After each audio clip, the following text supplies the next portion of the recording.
Are we ready? Are we ready? Ready. Oh, I know I always come in like that. I'm looking at three different directions before I jump on the mic. Fam! Tuesday night, we can't call it Raw. It's Tuesday night SmackDown. Because we're all WWE fans, right? But fam, seriously, man, that game, I looked at it again. It had nothing to do with the offense. You know, here's a silly thing, because the Giants, as good as personnel they've got on offense, they don't look like they looked last night against us. We did everything in our power, and you know what's really funny about that game? And another writer pointed it out. The Giants are probably feeling kind of inferior right about now. They've probably been feeling inferior for weeks and weeks and weeks. But they realized the 49ers had endless problems on defense. First of all, number one, my pet peeve, and I'm not going to be talked out of that this year.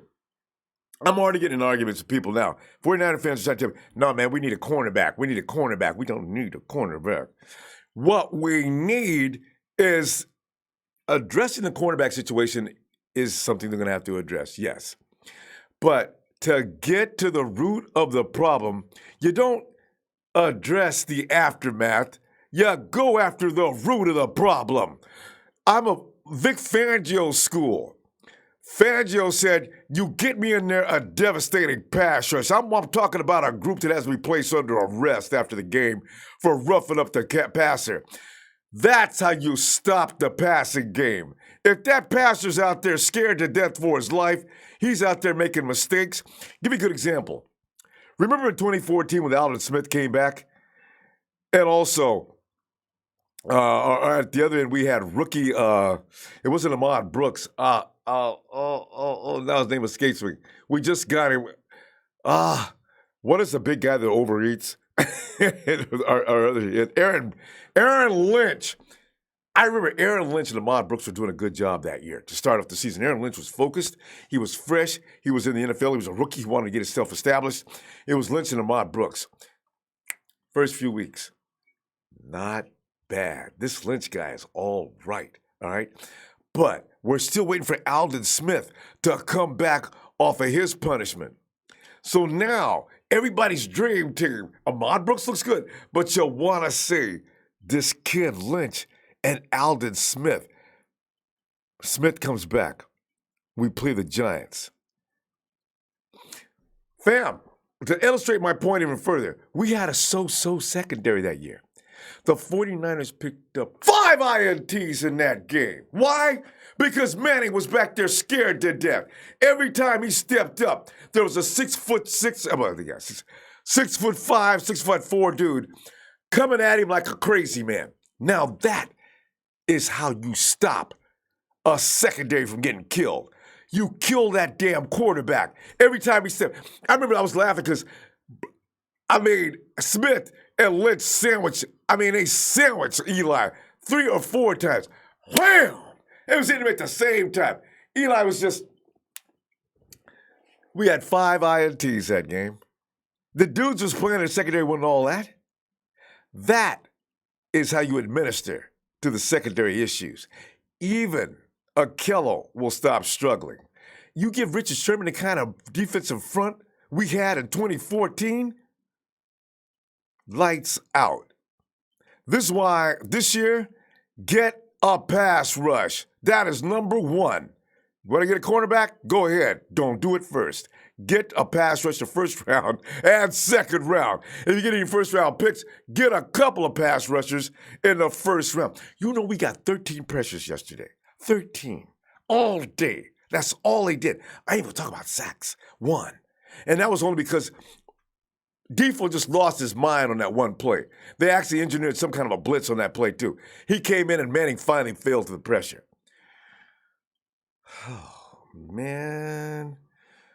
And this is what I'm saying. So I will not be in favor of a cornerback first. Everybody likes Greedy and everybody likes this guy. And I'm concerned about Bosa as well, though. But you know what else they did?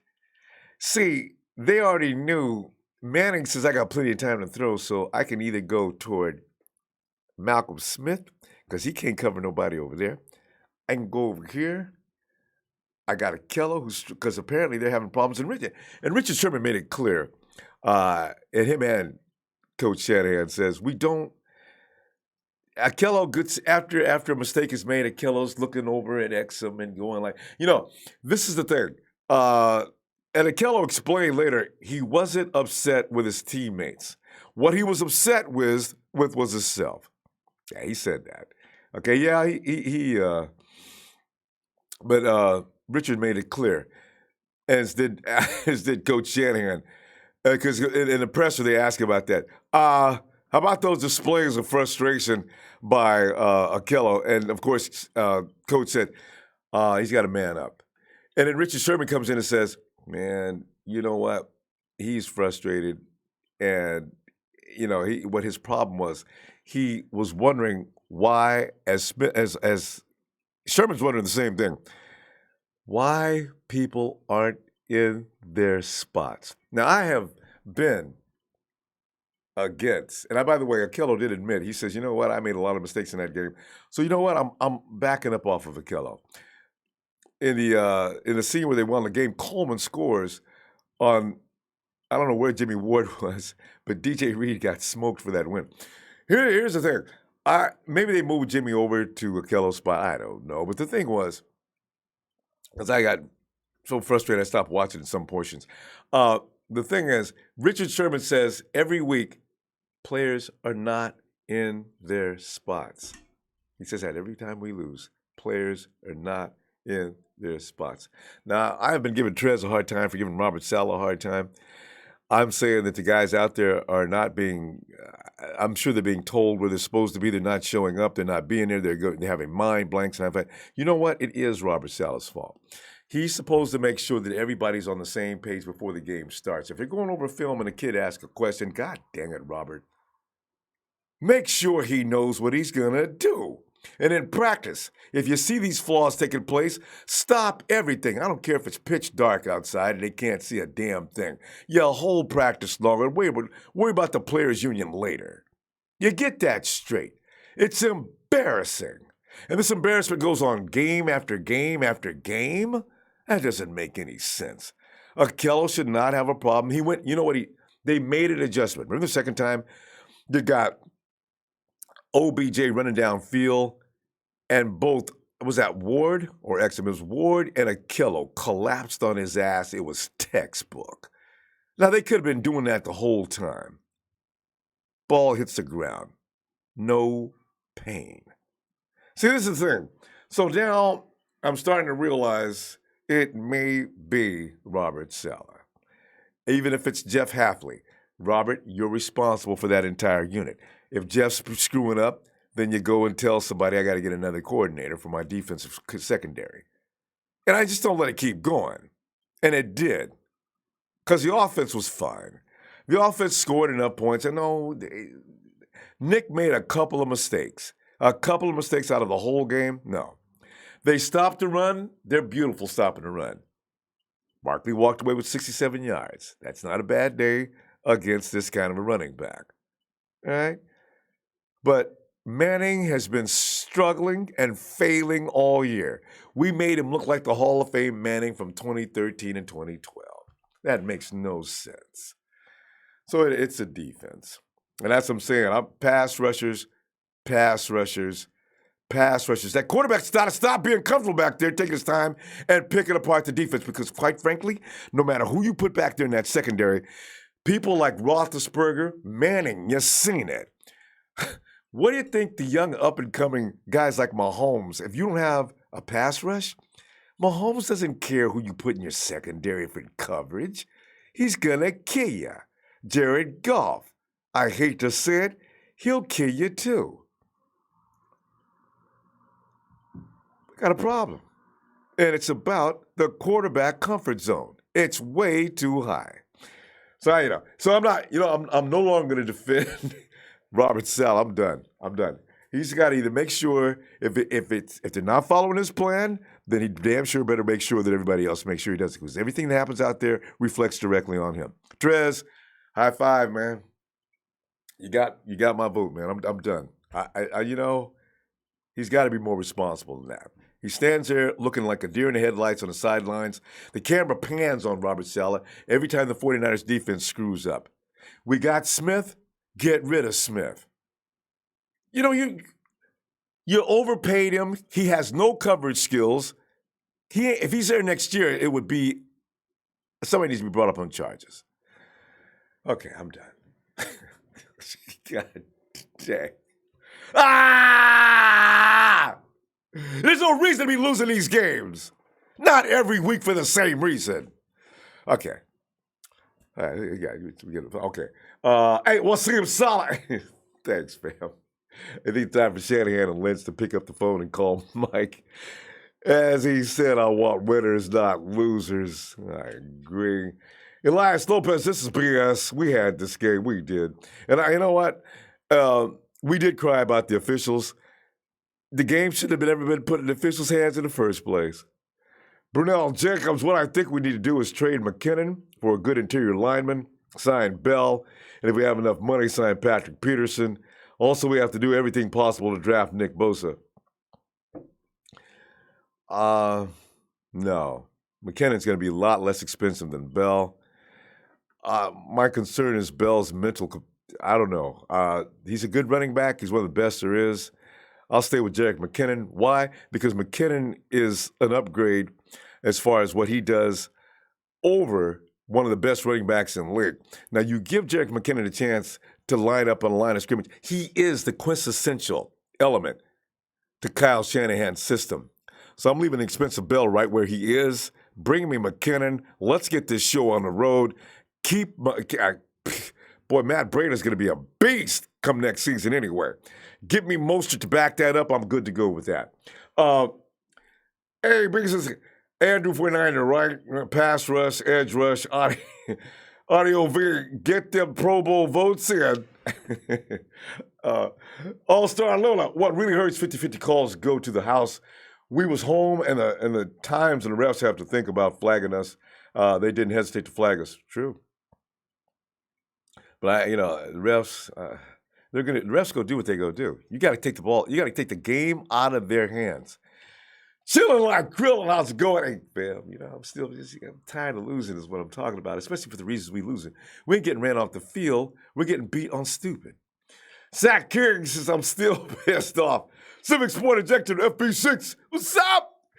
Andrew Malo is still Niner red and gold. Yeah, it is, man. Big Heck. Niners! I know holiday. I got to be careful. I got to get this back in a couple of days. Trevor Marks. Cleveland Farrell. And Cleveland's been getting some bad votes from people. I don't watch college football like a lot of people do. But Cleveland was my man. I seen him a little while ago. But some people are saying Cleveland may not be the answer, but he's tough. Dude doesn't get hurt. Hey, Will, come on in, fam. Ronbo, what's going on, man? Oh, Will, man, I'm just mad as hell that we couldn't do any better than we did. But we got a good offensive lineman in the first round, and that's very important for the future. But God almighty, the quarterback has got to stop sitting back, relaxing, knowing he ain't nobody go touch him. And that the offensive line of the Giants ain't all that. Oh, man.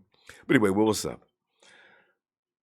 Well, Ronbo, I'm going to go ahead and give you a pair of shades to put on because me and you both seeing that bright light because it's blinding, ain't it?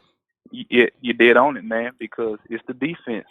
I want to give a shout out to Kyle Shanahan and Nick Mullins and the 49ers offense. They're doing a great job. They putting points on the board and they're keeping us in the game. Yeah. We should have no complaints about the 49ers offense. So that's the end of that.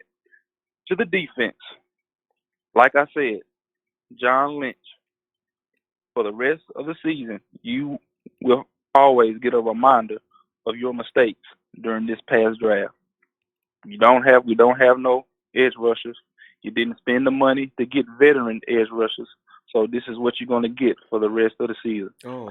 I'm sick and tired of all these rookies coming in on close game situations when we trying to win ball games and they don't know what they're doing. Just like you said, Richard Sherman said, they in the wrong spots. These young guys do not know what they're doing. every week. Every week. Yeah, every week. And Robert Sala, he's not getting any folks ass. You know what I seen?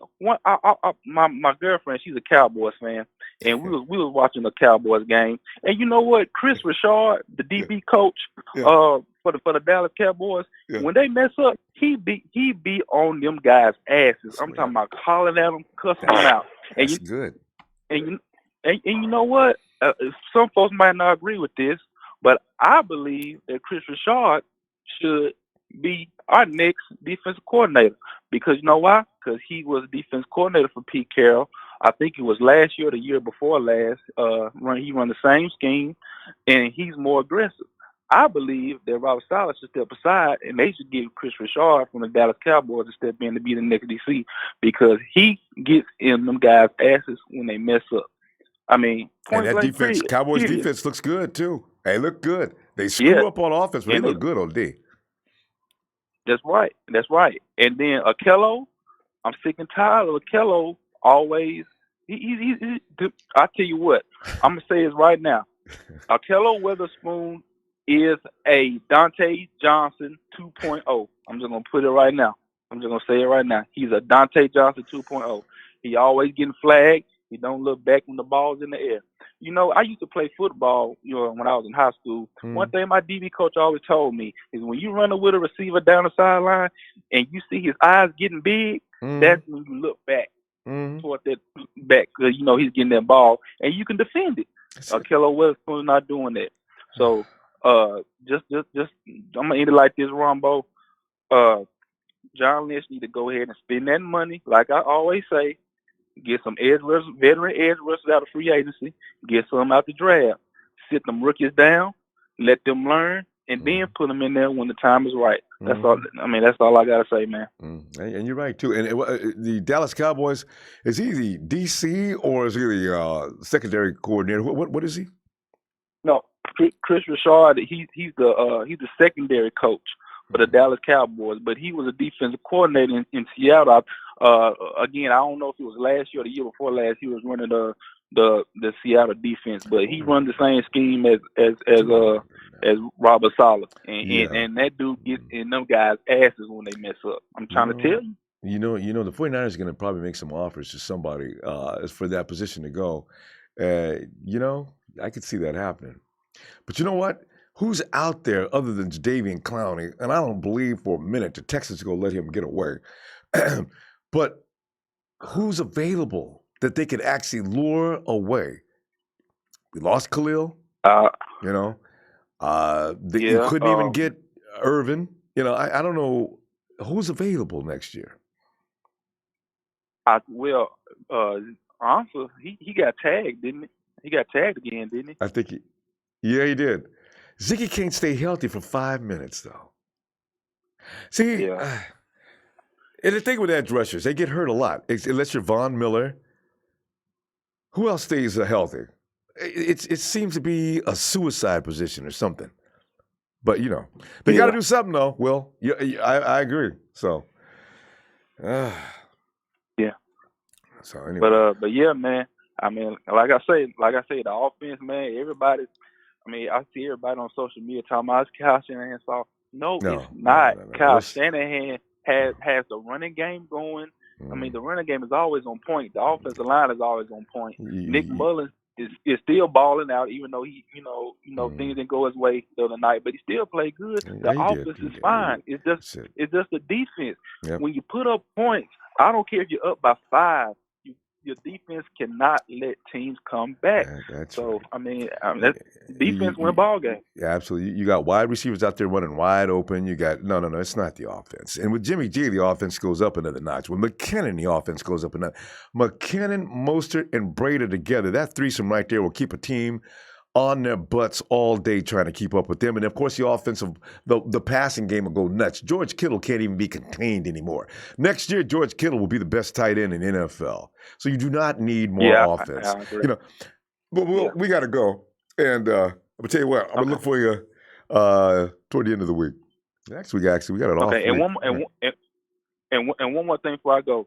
Now, 49ers does need a number one to go on marquee. So That's probably just the only thing they need on that offense is just get them a number one out of free agency or out the draft. But they do need a number one and Right receiver, and that's it. As So, long as they get a pass defender, or get some defensive people first, because the offense is going to score points regardless.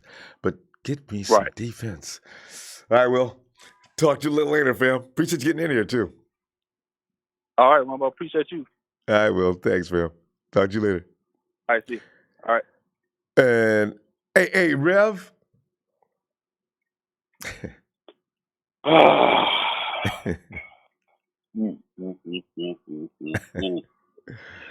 Let me get this out the way right now. Yeah. I am beyond the point of pissed. First off, shout out to my family, Red and Gold, 24/7, 365. We're Niner faithful. We're very pissed. Niner faithful. I am beyond pissed, and I agree with the caller ahead.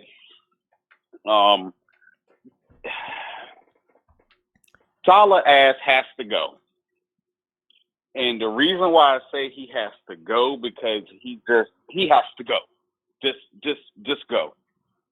We had this game so much, and then I literally sat here and said, watch the stupid shit about to happen. Watch the stupid shit about to happen. Watch the stupid shit about to happen. And exactly, it should have been zero reason we allowed Eli Manning to stand up behind a sorry-ass offensive line of his. There should have been, where was the pressure? Granted, we 13. Played the Raiders. We beat them. That defense went the frick off on the Raiders. Maybe because it was the Battle of the Bay. I don't know. You should have took the same intensity that you used in that Raiders game and put it on these damn Giants. It should have been no damn reason why we lost this game. Kyle is putting up points.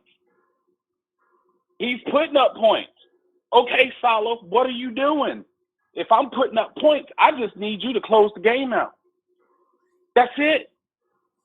What the hell? It should have been zero reason why we lost. I give much respect to Nick Mullins. He had some moments in the game where he got, but he stayed as cool. If that was C.J. Beathard out there, oh, my God, I just would have turned the damn TV off. I would have turned the TV off. If we don't address pass rushing, a new defensive coordinator, a top-flight receiver to complement Goodwin, we're screwed. If we don't do that, we're screwed. That would be 3 seasons. We are screwed. It'll be 3 seasons. 3 I posted last night. I said I feel as though Breida has earned his spot as the starting running back as of right now, because McKinnon got a lot of work to do. Because Breida done proved he can hold it down. That catch in the end zone was epic, wasn't it? Epic. That play was beautiful. C.J. Beathard couldn't do that. The defense, Ronbo, man. Saleh got to go, man. Saleh has to go. Like I want a evil ass defensive coordinator. Do we remember how Vic Fangio was? He was quiet as hell, but he was dark as Oh my gosh. We don't know what he was doing to them dudes when we were watching. Because they were scared of him. Boy. But you know what, Ronbo, it is what it is. We just got to focus next game. Hurry up, get this damn season over with. Go into this off season, make some moves. I'm ready to slap an individual right now. Like, oh. And then it doesn't help that, I have family in New York that's this ha, ha, ha, ha. Oh, yeah, whatever. Man. No. God. That's it, the Giants. Yeah. And the Giants will get an ass whooping next game. They go get an ass whooping.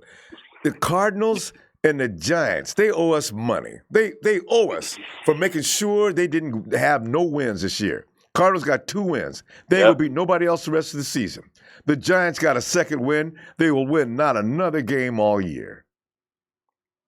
And we're just steady declining because of Robert Saleh wants to do stupid stuff. But you know what? I got it off my chest. It is what it is. Shout out to you, Ronbo. Thank you for letting us be this voice. It's my pleasure. I would ask you to give me a niner, but you know what? Don't even do that. Just go niner. See, I was hollering and screaming so bad yesterday, my throat is gone again. They made me goddamn mad. I don't know what I don't understand why they don't want to win. And every time I seen Malcolm, Rev, did you see Malcolm Smith out there doing 360s trying to cover Ingram? That's a crying shame. Oh gosh. I'm not even going to talk about that. And then they got smart. Finally, Sherman realized, you know what I can do? I can line up Saquon against Malcolm Smith, and we can do everything we want to do. And they did. Mm-hmm. Won the game. Wheel route all damn day. Sherman's a fool. All damn day. He could have took the 49ers to lunch in the first quarter. He didn't do it. I don't know if it was respect, scared, or what. But they figured it out by the halftime and it beat our ass. Damn it. Yeah, okay. It is what it is. Let's just get this season over with. Love y'all. I ain't going to hold you up.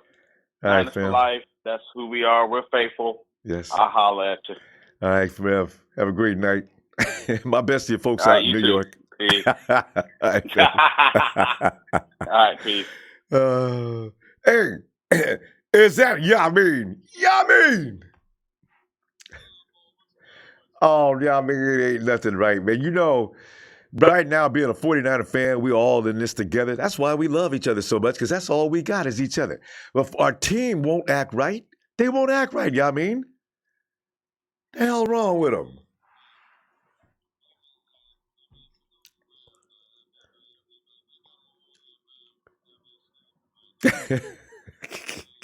God.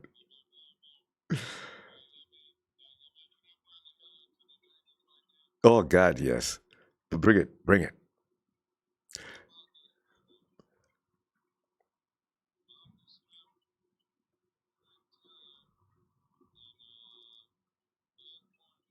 The Invisible Men.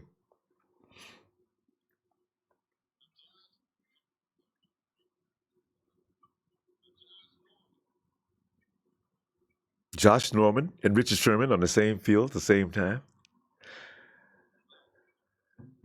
But would you do that? Yeah. No, because Washington go laugh. If you call Washington up and say, we'll give you Eric Armstead, Malcolm Smith, and Trent Taylor, say, who is this? This is John Lynch. Really? Oh, John, you know better than that. Don't call her anymore unless you got something really want to talk about. You know, we have to give up something.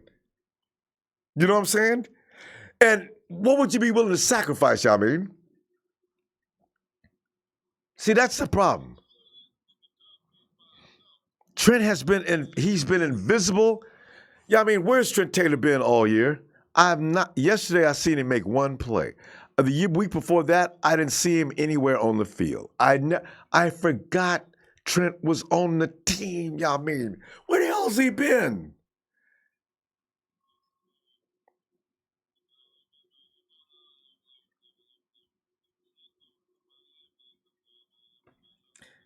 If he goes to Tom Brady, he'll be the next Wes Welker. I don't know what's going on with I don't get it. Last year, he was one of the best guys on the slant route in the league. He was the best. This year, we never see him make a play.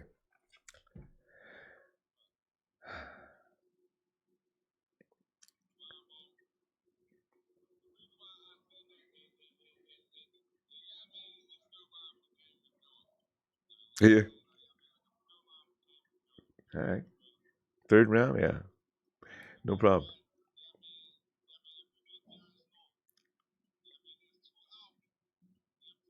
Yeah.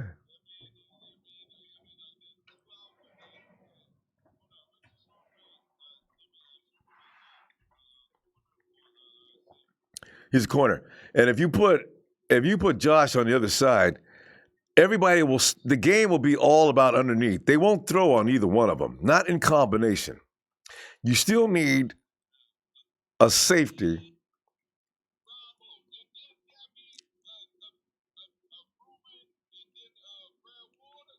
Yeah, I know that's That's eventually going to work out. Yeah, I mean, Fred Rubens just got to get his head straight. I'm not sure what's going on with him, but Fred Warner's going to be something special.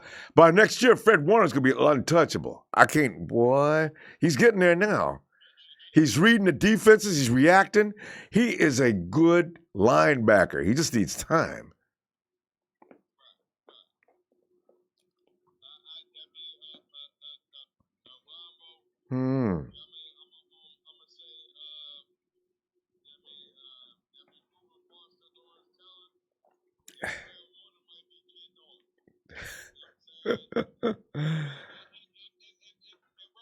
Yo.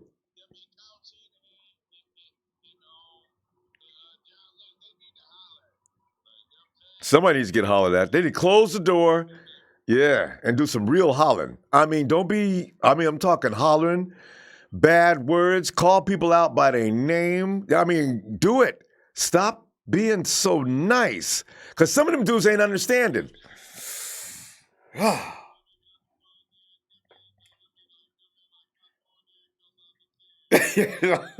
Some people only understand that kind of talk. I mean, they're out there clowning around. I'm telling you the same thing every Monday, Tuesday. We go over the film. I'm telling you what you did wrong. Where you supposed to be right there in that play? Stop the film. Where you supposed to be? You tell me. And if you tell me the wrong thing, get your ass up. You know what I want you to do? Go out there and run 5 laps and come back here and give me the right give me the right answer. Come on, y'all. We don't need to go over this every week. Man.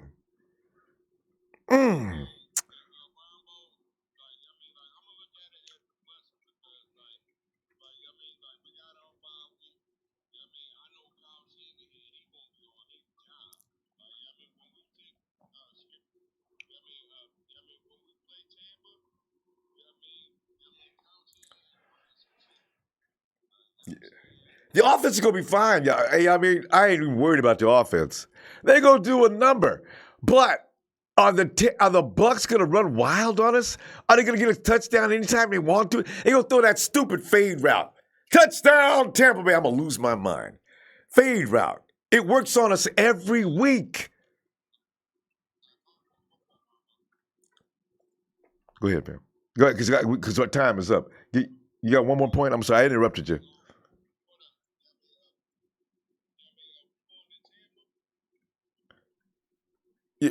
Yeah, I mean, you know what? It seems like I got a technical problem. Yeah, I mean, I'm gonna go ahead and we're going to Tampa next game. Yeah, I mean, let me let you go so I can make an adjustment here. All right, fam. Appreciate you. Yeah, I mean, all right, fam. Talk to you later. I don't know if they heard him though. All right, we got to make some adjustment here. Sound. Yeah, I mean, my sound. They can't hear you. Yeah, I mean, the sound is having some problem here. I got to work on it here. All right, yeah, I mean, talk to you a little bit. All right, so I guess you can still hear me, but Yamin was basically saying he'd like to make a deal for some other players. So are we back on? All right. Hey, Salvador. Let me see if you can hear me. Hey, chat. Let me know if you can hear Salvador. Salvador.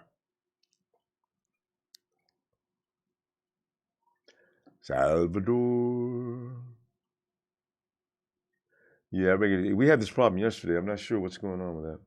Hello? Yeah, Ronbo, I'm here. Hey, Sal. Now come on in, man, because it's Tuesday night SmackDown, and boy, ain't nobody happy tonight. Boy, it's bad news. Ain't even no jokes. That's just ridiculous. Man.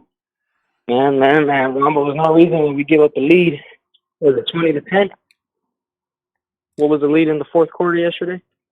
I think we was up by at least 7. You know? Shoot. All right. Man, I remember more. We started the game with 10. We had 10-3? We didn't. 10-3 to start the game. Yeah. Pretty sure we were up, I think, 10 in the second half. I'm not too quite fond of that, but I mean, I know our offense stalled a lot of times, and you know, our defense didn't stop anything. You know, Saquon, he carved us up. Salah, questionable calling, play calls. I mean, we could beat up Jimmy Ward all we want, but I mean, you said it yourself. We got to attack the source. We got to attack the teacher.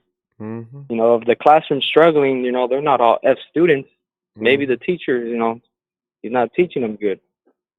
You know, I mean, it pisses me off. It's really stressful watching Jimmy Ward double team a tight end in the red zone. You know. Mm-hmm. I definitely know. It's. I mean, and then Sherman on the other side, you can see him. He's telling. He's telling people where to go all the time. And that's not his job. It's not supposed to be his job, Sal. Why is he having to tell him? He's the on-field defensive coordinator. Yeah, what but you mean, Ronbo? I like what he's doing, but where's the coaching staff? How come Rich has to do that during the game?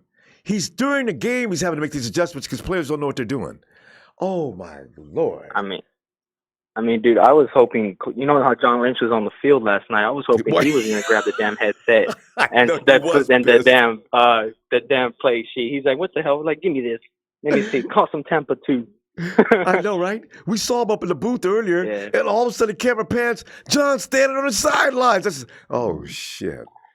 God, man, booth. I mean, John just came downstairs to see what's up. Man. Yeah.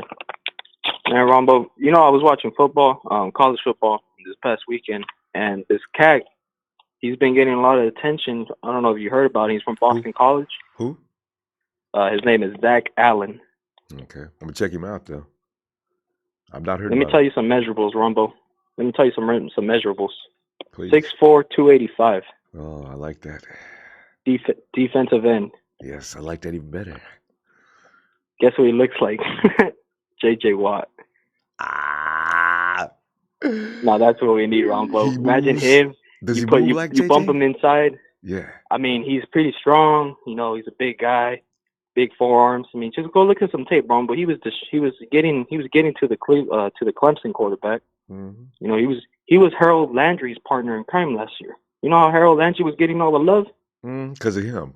This dude was getting a lot of attention. Guess who's on the other side? Yeah. Guess who's on the other side? Oh, you know, man. so I mean, everybody's, they're focused on Bosa, but there's a red flag about Bosa, Ronbo. If you look at the track history, him and his brother, both. No, him and his brother have problems ever since Bosa came into the league. He took forever to sign a contract. I know. You know, that's iffy right there. You got the same agent. And then, I'm cool with that. I mean, let the Raiders have him because obviously they want to go for Bosa to have, two brothers in the same division. So let Gruden deal with that. Yeah. You know, let's get some dogs from Clemson or that Boston College kid in there. There's some guy from Kentucky too running wild on the edge. As long as he's from the South, I'm okay. Yeah. Don't give me one more northern dudes. No more Pac-12, no more Mountain West, no more Big 12. No. None of that. We want some of those dogs from the South. Mm-hmm. That's what I like. I don't really want to talk too much about the draft, but I mean, when a season's like this, Ronbo, I have no other choice than to look at the draft. Because, we were doing this 4 weeks ago. That's the sad thing about it, Sal. In week 4, we're talking about the draft. Oh, that's terrible. Mm-hmm. We shouldn't. But I mean, we have a bye week, and then we got Tampa, Seattle. We got Seattle twice in the next 4 weeks. I know. So if they beat our ass twice, man, they're gonna put out to every 49ers got to be on suicide watch, man. We can't take it no more, man. 4 years of Seattle. Yeah, what is it, 5? I can't. Sal, how many years has Seattle owned us? Since what? 2013? They've been owning us since 2014. To be honest, they were kicking our ass in the hardball. Yeah, to be honest, they were kicking our ass in the hardball days. So we couldn't beat them in Seattle. Hey, did they beat us? Is that the 2013 playoffs that we lost? That was 2013 playoffs. 2014, Richard Sherman came in our house and ate turkey in our field. So no, but they went to the Super Bowl.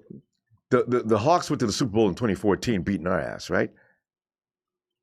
Because Super Bowl 2014, not 2014 season, but I mean 2013 is when Sherman went up and made a clown out of both our quarterback and wide receiver. Yeah. That's where it all started, 2013 NFC Championship game. And owned us ever since. That's 5 years, Sal. We can't. They cannot sweep us. Hopefully we come through. Richard Sherman, he's going to play like a dog that game. I know. Hopefully he powers our young guys because, it's a lot of unexcusable mistakes. They're not lined up good. They don't know how to play the positions right. I mean, do you really think 9 weeks? Do you think Anton Exum is better than Eric Reed, Ronbo? No. Not even You close. see, that's why I think our defense took a major step back because we lost Eric Reed in the secondary. And you can say what you want about his politics and his antics and what he stands for, but dude, like he was a leader in that secondary, and he could play. He's a vocal leader. He got players in check. I like what the other caller said about our coach, not disciplining his guys. Oh, the Dallas guy. I know who he is, Chris Richard. I kept my eye on him. He's the same 4.3 student under Pete Carroll. I mean, but he's doing a hell of a job over there. Where they're young guys, they're not getting fucked up like us every game. I know. Dallas has got a good defense this year. They're younger than we are, and they're like, they're hungry. I don't know. It's just maybe it's a Texas football thing, but I mean, we got the South again, Sal. I mean, they take ball seriously, especially on defense.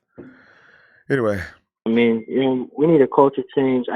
I'll give Saleh until midway next year, and he's out. If he's not changing shit midway next year, he's done. You're right, because it has a little bit to do with personnel, but he's got to lay the hammer down. Don't be letting dudes slide on the same mistakes week after week. No.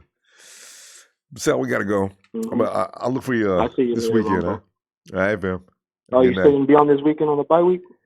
Yeah, we definitely be back. Okay. Man, so ain't no telling what's going to happen between now and then. All right, fam. Okay, Ronbo. I'll see you later. Good night. Yeah. Hey, Maurice, thanks, fam. He says, if we draft from Alabama, we'll be fine. Hey, Alabama, Clemson, what's the there's another school I like down there. The one that doesn't have a quarterback but always has great defense. Alabama. They're not Alabama. They wear their colors are yellow. What is it? Michigan. What? I don't know. I'm just talking around, but I don't watch college. Yeah. What is the dude last year ran a 4.3, about 6'4". He was a wide receiver. Anyway, look. Oh, wait. It's the same school that Rashard Robinson and our very own just came. Oh God, we just talked about him a second ago. My microphone, my phones are making me crazy. What's up? What's Eric Reed? Eric Reed came from the school. God. That's the school where they got defenders. Well, mostly. But anyway, fam, LSU. Now I see it. All right. Yeah. What's going on, fam? Come on in. Hey, Ronbo, how you been, man? It's feels like forever. I'm telling you, man, I'm in pain. Right? Huh? No, I heard that. Believe me, I heard that. I wanted to hit you up last week with the Rams game. That was that. Hey, we were happy. Hey, you speakerphone? Oh, hey, Jersey. Hey, JJ, you're on speakerphone, man. You're sort of way back in the back. Nah, what about now? Can you hear me all right? No, now it sounds like you're a little bit underwater. There's just a disconnect between you and your speaker somehow. Okay, hold up. Yeah. Also, if you're using Bluetooth, that usually causes the same problem. Get right in that mouthpiece. How's that? All right. Well, let's see if we can work with that. Go ahead. All right. Can you hear me all right? Yeah, it's pretty good. Okay. Yeah. All right. Go ahead. All right. Good. No, I wanted to call last week because last week was the first week all his fans are actually happy. That week 2 game, no one was happy then. 1 week of happiness. Yeah. Sal made a lot of good points, but I'll have to change it a little bit. I wouldn't even give Salah another half of the season. I mean, you look at all the games that we've had, even with freaking CJ, we've been up ahead, and who blows it? The defense always does. I can't even say that I was surprised last night because I was a little bit because Nick was in it. I was like, oh shit, here comes Nick. And he had kind of a Montana moment set up for him with that last 2-minute drive, but didn't fall our way. But he wouldn't have to be in that situation, Ronbo. Man, if your defense would just wake up, man, it's the damn Giants. We made them look like I don't know. they look like a whole team of all pros. They made no mistakes. Our defense made all the mistakes, not them. I like we say, it's our offense is almost solid. Our offense doesn't look bad at all, but it's just like wait till Jimmy gets in, wait till McKinnon gets back, and we're set. But that defense is I don't know what the deal is there. You're a liability. You can score 40 points and we'll be battling. As much as we all hated Sherman, now we love him. But it's still sad. Somebody had wrote it, too. It's sad to see somebody as good as Sherman on such a losing team like this. I know, right? I feel bad for him. And he's over there hollering at people. I mean, he shouldn't be hollering at people at this point in his career. He should be on a team that knows what they're doing. Yeah. And Ahkello, oh my gosh, man. It's not the first time, second, or third time he's gotten picked up or just without turning around. Turn your head around. God. The wife getting mad at me because she hears me yelling at the screen. Turn around. Turn around. Of course, don't turn around. Oh, man. But Sherman, I don't know if you saw the press conference this morning. He was saying it too. He's like, no, I've been in worse. In college, he was at 16. Yeah. I don't know how many. 1-11. 1-11, and you as he said, and you don't get paid there. You just get going to take it. But no, Rob. I mean, I don't. Like I said, I don't really follow college too much. I really don't know who to look at. I keep hearing about Nick Bosa, but I keep hearing about the injuries. And I think our team is actually it's got to be cursed or something. The injuries come left and right. Oh man. Okay, Jersey, you know what? Because they had an empty slate and they had to fill up with players right quick. Now, okay, you notice our offensive line is straight up tough. Well, they addressed that. Yeah. But you don't have enough draft picks or enough money or enough players available to be able to address every issue. Now, the offensive line is going to be fine. They can pick up another player in the draft in the third round or something, maybe a tough guard, or get a trade for our Stanford product. But you know what? It's the defensive line. Now, if they do a good job on the defensive line as they did the offensive line, we can get to the playoffs next season. You know what I mean? I mean, they got the offensive line fixed. Now fix the defensive line because, quite frankly, the war is going to be won in the trenches. That's the bottom line. Then, now let's see where they go. Hey, Rob, I wanted to ask you, too, because I'm not really sure, but is there any free agents, like veteran free agents on defense at the end of the season? Jadeveon Clowney. I mean, what's up with Earl Thomas? He's the only one? That I know of, coming off the edge. Ziggy Ansah. But Ziggy's he just got franchise tag, so Ziggy just say, man, I just got paid Grand Theft Auto last year, man. Y'all got to at least reach that price. I can't stay here. So I don't know about Ziggy. What about Earl Thomas? Earl, I don't know. I know he's got that broken leg, but yeah, Earl's on the wrong side of 30. You know what though? If he'd come for a cheap price, he looks like he's still in good shape. Otherwise, I'd take him. Yeah, I don't know. I just want to get in here, man. I haven't talked to you in a while. Yeah, it's last week I missed the Raider game. That was the best time to be talking. Here we are. Again, in the same familiar position of wondering what the hell happened. The Giants came in and beat us in the last seconds. You kind of talked a little bit. Just because, you give me that much time with this defense, make them look like freaking Tom Brady out there. I know. And the thing is, Manning, that back-to-back play, the same play. I couldn't stand it. Throw the fade. Okay, he overthrew him. He comes back to the huddle. Hey, let's try it again. You want to try it again? Why not? All right, go ahead. Let's do it again. Do it again. Boom, touchdown. Why did Sherman get off of him? I don't understand. Why do they keep putting Witherspoon on him? He's the weakest corner on our team. I don't know. I really don't know. Sherman did get beat once or twice. I mean, come on, we got to be honest. He did. Looked at him.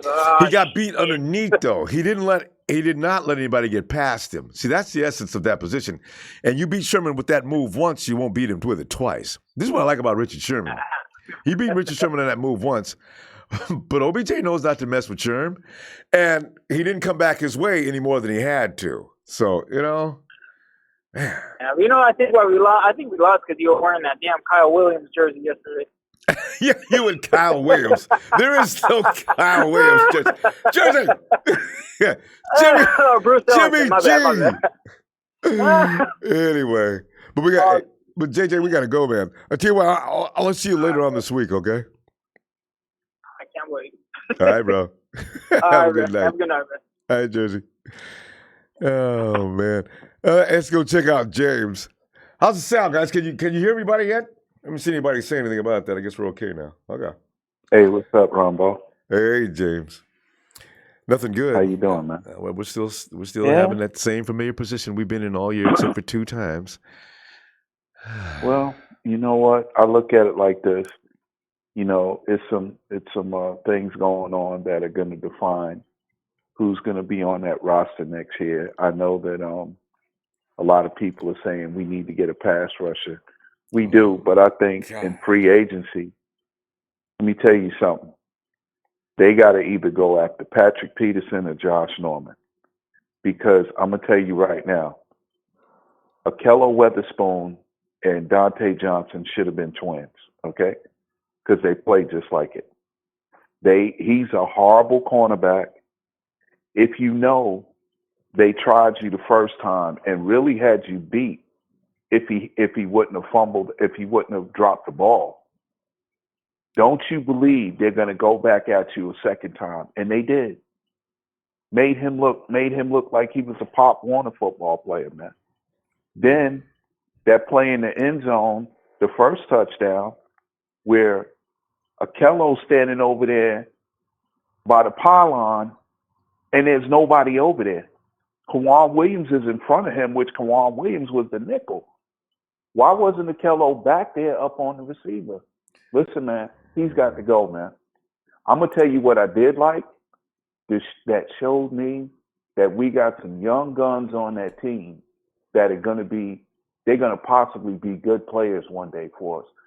You remember that play on the kickoff where Marcel Harris or Tavarius Moore, where they laid out that kick returner and got flagged for it. That was Mosley. Oh, that was Manuel Mosley? Yeah, it was Eli, yeah. Okay, well, the thing about it, let me tell you something. If we can sign a cornerback, man, a top cornerback, like, to me, if you ask me, it's either Patrick Willis Peterson. Patrick Peterson or possibly Josh Norman. If you ask me, Josh is in a contract, I believe. The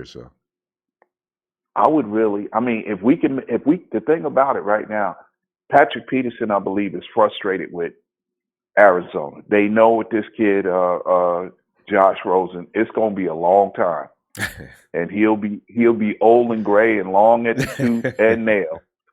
Okay, but right now, when he looks in San Francisco, I'm going to tell you, this covenant ain't bare at all, man. We got to make some moves, get a show enough corner, because if we get a show enough corner, I do believe, I'm going to tell you, I've said this before about Kentavious Street. Man, look at that tape, man. He made Bradley Chubb become such a spectacle to teams that were looking to pick in the draft. Because why? He was the force that they stayed away from. This guy is super strong. He ain't got no elite speed, but he can fight off offensive linemen so quickly, and he's right on top of a quarterback. Now, Julian Taylor, we've seen flashes of it, but we go out there and get that corner. And I know some people are saying we need to also get a complimentary receiver for Marquise Goodman. Well, guess what? I can already tell you who he's going to be. Pittsburgh got a Le'Veon Bell. Kyle Shanahan done figured it out. He's got a Matt Breida, okay? And Breida is something dangerous, man. This kid will get a little bump, tap out on the helmet. Bobby Turner take him out for a half a play, and he take his mouthpiece out. Bobby Turner giving him the mouthpiece back, like, you going right back in this game. Okay, coach. Matt Breida is going to be everything that Pittsburgh has been able to do with Le'Veon Bell, I believe if Matt Breida stays healthy and continues to get better, he's going to be that starting running back for us. Now, McKinnon, if he can get healthy and come back and play up to the expectations, man, that offense is going to be so solid with Jimmy G coming back healthy. Okay, now how can we stretch a defense? When Kyle goes into that spread formation, where now you got a running back going in motion that's just as deadly as everybody else on the team. And how do you stop all that? And with a receiver like Richie James and Marquise Goodwin and possibly Dante Pettis, okay? And then George Kittle lining up in the slot as well. And Juszczyk. That's a lot of offensive stop. Yeah, and Juszczyk. But let me tell you something. You know one thing I noticed? And I've heard a lot of people say this. Malcolm Smith showed us last night why he needs to go. Because now let me tell you the trueness in that, Ronbo. Had that been Reuben Foster, that would have never happened. Not with Reuben on that field. Reuben is spectacular in coverage, man. He would have never let things. And the guy you're talking about, Mosley? Marsh and Smith. He could have put Mosley in. Yeah. Mosley is better cover than that. I'm This done with Malcolm. This is why I'm saying they got to they got to let Ahkello go, and they're going to have to think on Adrian Colbert as well as Jaquiski Tart, okay? Because between Tart and Ward, I don't know who is out hurt more. But at the end of the day, Jimmy Ward is starting to show up some.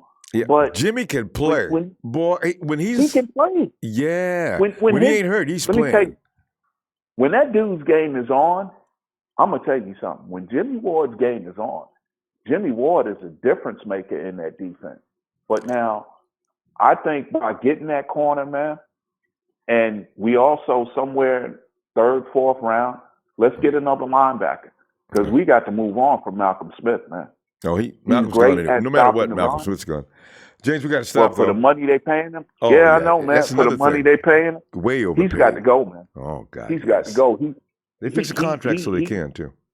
So they could do a package deal to let him, Ahkello, and possibly Eric Armstead. You can get a package deal from them.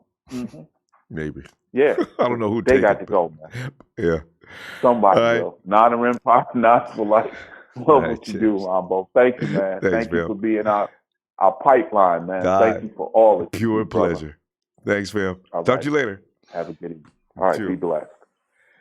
And we stay out in Jersey and check out James' neighbor, Mel. Come on in, Mel.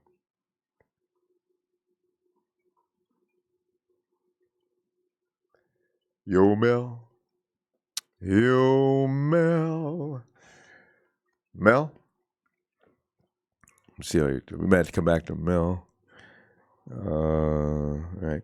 Oh, and then we ride back to the West Coast to get my boy Mark. Mark!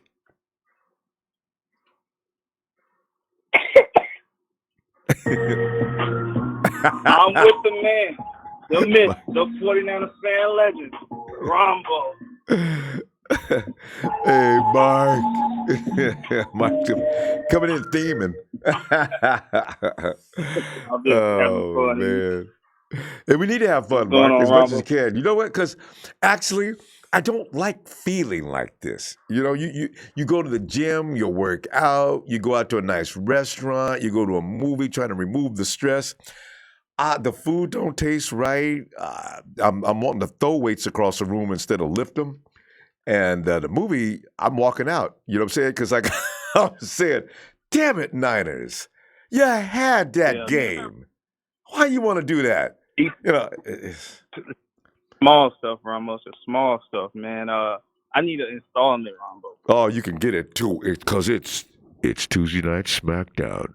Time for another installment. Let me holler at you. Got it, Mark. Malcolm Smith, Dante Pettis, Witherspoon.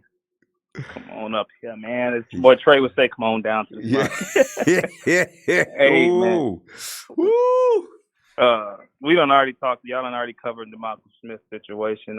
It was just a travesty, man. Lord have mercy. Dante, man, this situation is bad because I thought he was the best pick in the draft. Honestly, I was ready to, and when I seen the boy, I thought he was. And I'm not giving up on him, but this is just, man, you got to get it fixed, man. And it's just, you said it last night. I wasn't able to. I listened to it. I was at work. I wasn't able to join. It was kind of late, but he looks scared, Rumble, when he catches the ball, and you know what the marker is. It's like he has to turn around to see where the, and it's like, and then he does this like he's on a punt return. I'm nitpicking, but it's so critical when you need these yards. He turns around and then he assesses the situation like he's on a punt return instead of just either leaning and back into it so he can right. And you catch it, maybe you just start falling backwards so you can get the momentum going because you're gonna get hit. Yeah. Or when you do turn, you got to be quick and go. You can't be trying to decide how you're going to juke and shake. Bro, you got to get that first down. He did that twice on third down. Twice. I worry about that. I hope we're both on the wrong trail because I look at Dante and I see fear on occasion. Not every time, but on occasion, I think I'm seeing fear. Hope I'm wrong. The skill levels there is just he's got to fix that mental, man. Yeah. And Witherspoon, man. Man, you in position, you right there. Man, this, I'm gonna blame that on coaching too, man. It's got to be some on coaching because I don't know. But every week, Mark, I don't know. We're seeing the same mistakes being made every week. We're in week 10, same mistake they was making in week 2 and 3. It's something wrong, Mark. Something's really. And then really anybody wrong. Anybody blaming Mullins, Sean's the homie. I heard him last night. And anyone, man, I just don't see how you even hang anything on this with Mullins or any criticism of Mullins. I mean, he's not perfect, but what quarterback is? I don't know. He played a hell of a game. I think he's doing a great job. I think he's doing a great job. Yeah, even the interceptions, man. He could have placed the ball better. Well, even Manning didn't have every throw wasn't perfect, and he's a Hall of Famer. Quarterbacks are going to make a mistake here and there, but overall, his good shots outnumber his bad ones. That's all I'm talking about. You have to look at two things here, though. How many times do we say give the receiver a chance, so the receivers aren't open? I would rather see him fire a couple of those than not even throw it and get a guys a chance. You're going to trust in your guys. And he put the balls in position on the what was it to Goodwin? It was it was behind him, but he still should have made the catch. Yeah. Or at least secure that catch before. Because sometimes we get running before we catch the ball. A lot of guys do that. Yeah. And then one more thing I want to cover. I was watching Nothing But Niners their show, and the dude said something about that pass interference on Witherspoon. Did they say number 35? That's what he had said, is that they called it on number 35. Yeah, we still paying? I do remember a mix-up. I do remember a mix-up on the call on a player, but I saw who it was, so I didn't trip. Because I figured, anybody can make a mistake on what they said. But we're watching the player and listen to the ref or whatever. I just wonder if we still paying for Eric Reed, man. I mean, that's the homie. No. But are we still? Do we still have it out for us on that? Maybe. So, Maybe. But Ronbo, man, I didn't have much, man. It's frustrating. At the same time, I'm kind of like whatever because we might get the pick we want, whatever else. Now at this point, I'm falling into the whole pick thing. I want to try to win out. 6 weeks early. Right. Why are we doing this every year? Damn. And it's supposed to be our year, too, Mark. But the thing is, we get our starters back. Yeah, it's supposed to be. But we get our starters back next year. I think we do have to. I think we owe it to Saleh to give him. I don't like him. I want him out. But I don't see how we not give him another year and draft the edge rusher. Give him the pieces. Exactly. So we can run out. Let him hang himself. Because, Mark, frankly... Just like the Giants are doing with Eli, let him hang himself. Hey, we're giving you all the pieces. It's up to you. That's it. And I think we got to do that with Saleh. Because if you bring in any other DC, he's gonna have the same trouble if you got the same people out there. That's why I keep telling people to talk about getting rid of Saleh.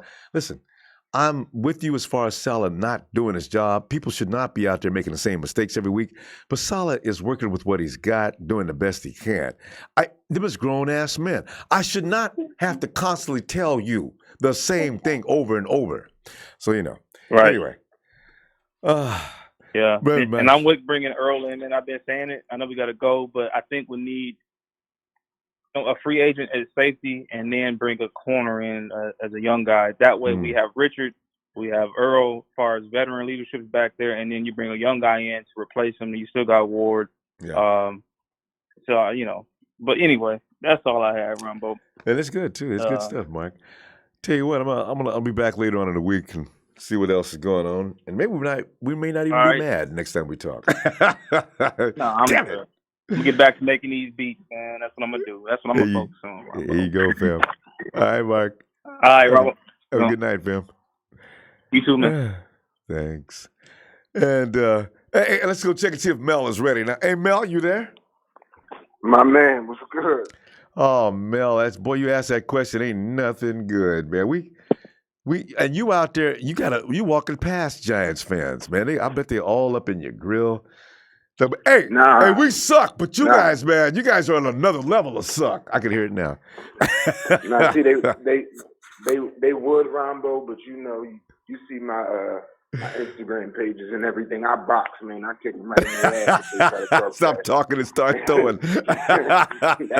I'm going to win something. We ain't win the game, but I'm winning something tonight.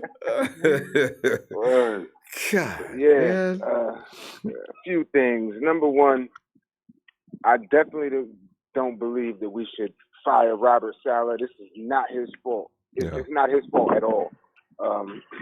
Our defense men, and I know this is redundant, and I know I kind of say some of the same things every time, but hell with it, because it's like Groundhog's Day watching the game. So I feel like I'm watching the same damn game over and over. Ain't it the truth? But man, that is true. It's gospel man, truth. We don't have heart, man. LeBron James is hands down, by far and away, the greatest physical specimen basketball player I've ever seen in my life. I've never seen anything like it. Mm-hmm. But Kobe Bryant is better than LeBron James, period. And to me, it's not even close, and it's not even a debate. And do you know what separates those two? Heart. It's not his ability. It's not his knowledge of the game. Exactly. Kobe is a killer, man. He was a killer out there. If it's the fourth quarter, the Lakers could be down by 50. And Kobe's going for the throat. You know what the Mamba's doing? He's trying to kill you. Sit. And if he's up, you're not getting a lead on him when they're up, because he's a killer and he knows how to close. We don't have that on defense. We just don't. And oh my goodness, it pisses me off. What pisses me off so much is, even with all the injuries, we're not talking about a roster of guys on defense that can't get it done. Even with guys like Malcolm Smith and Eric Armstead, who are they're underperforming. And that's the frustrating part about it, is we've seen glimpses and flashes of these guys, and they can do it. They can get the job done. They just don't have a fire in their ass. And I don't understand that shit at all. Excuse my language, and you've never even heard me curse before. But that's how but no, I agree, though. It's acceptable.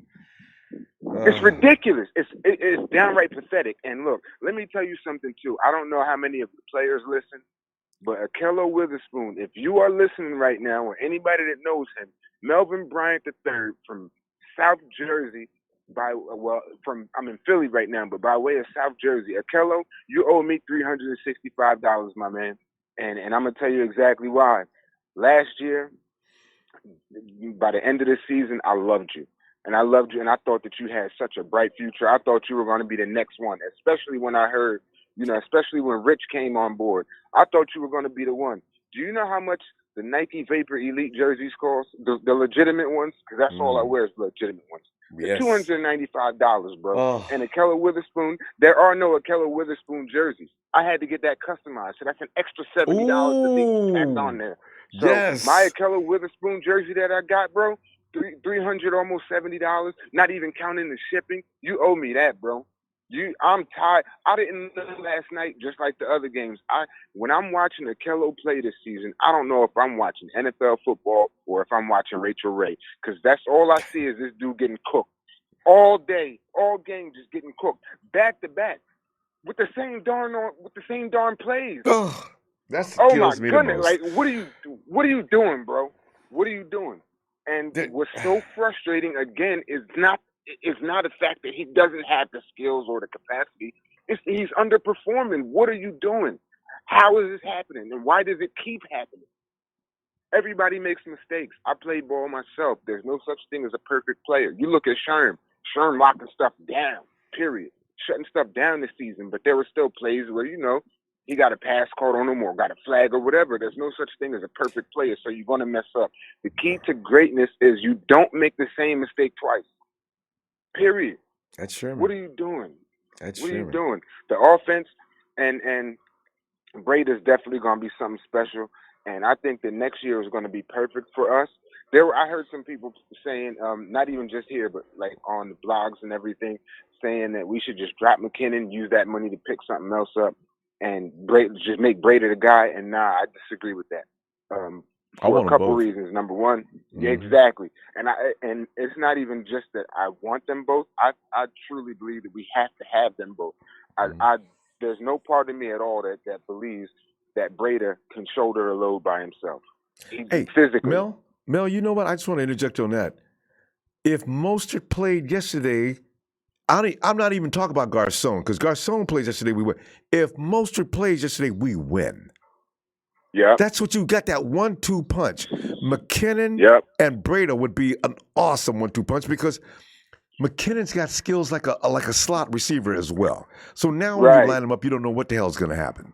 And Mostert was gaining yards like God, my Lord, he can run. Right. Who knew? So, Right.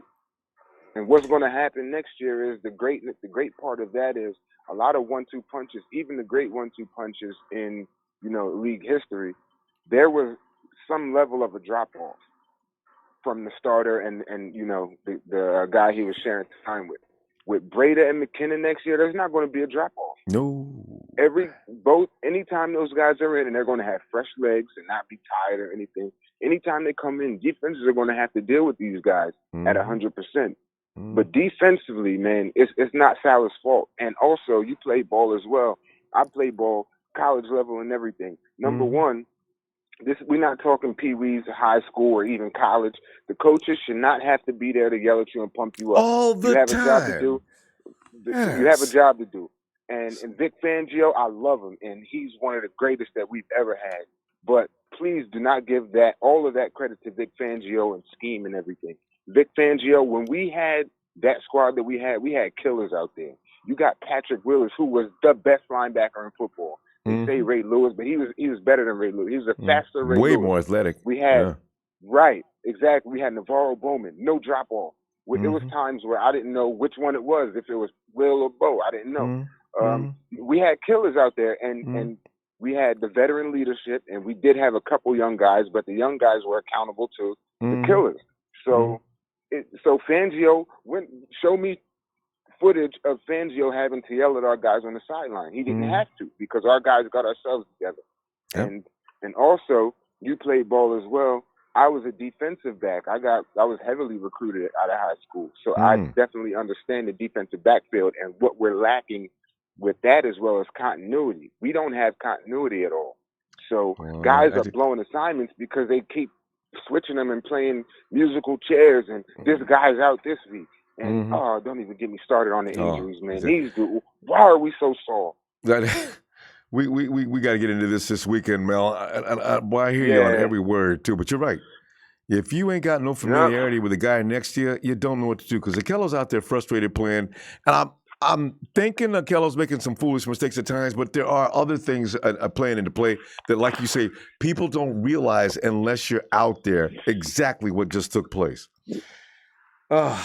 Anyway, all right, Mel. Good stuff, man, as usual. I'll see you this weekend, huh? No, not good. Hey, Marie says Sherman only plays one side of the field. That's true, huh? Because I remember when Josh Norman was at Washington, people kept asking, hey, so why doesn't Josh cover the best receiver on the opposing team? It's not always the way it works. Also, you don't want it's a thing when you don't want the opposite side of the field kid. You can't slight him. It messes with his psyche. There's a lot of it's hard to explain. You don't tell the kid, all right, you suck. Rich is going to take your assignment today. It's not a good thing for the team. Hey, is that Steven? Hey, Steven. Ronbo, what's up? Oh, Steven, man. We remember the beginning of the season, how we was projecting a great season? Here we are. Yeah. We got 2. I forgot about them sorry-ass Raiders. 2 and nothing else. Yeah. Damn. Bro, you don't mind if I get a little time today? I know I don't really call you, I just want a little time. You go right ahead.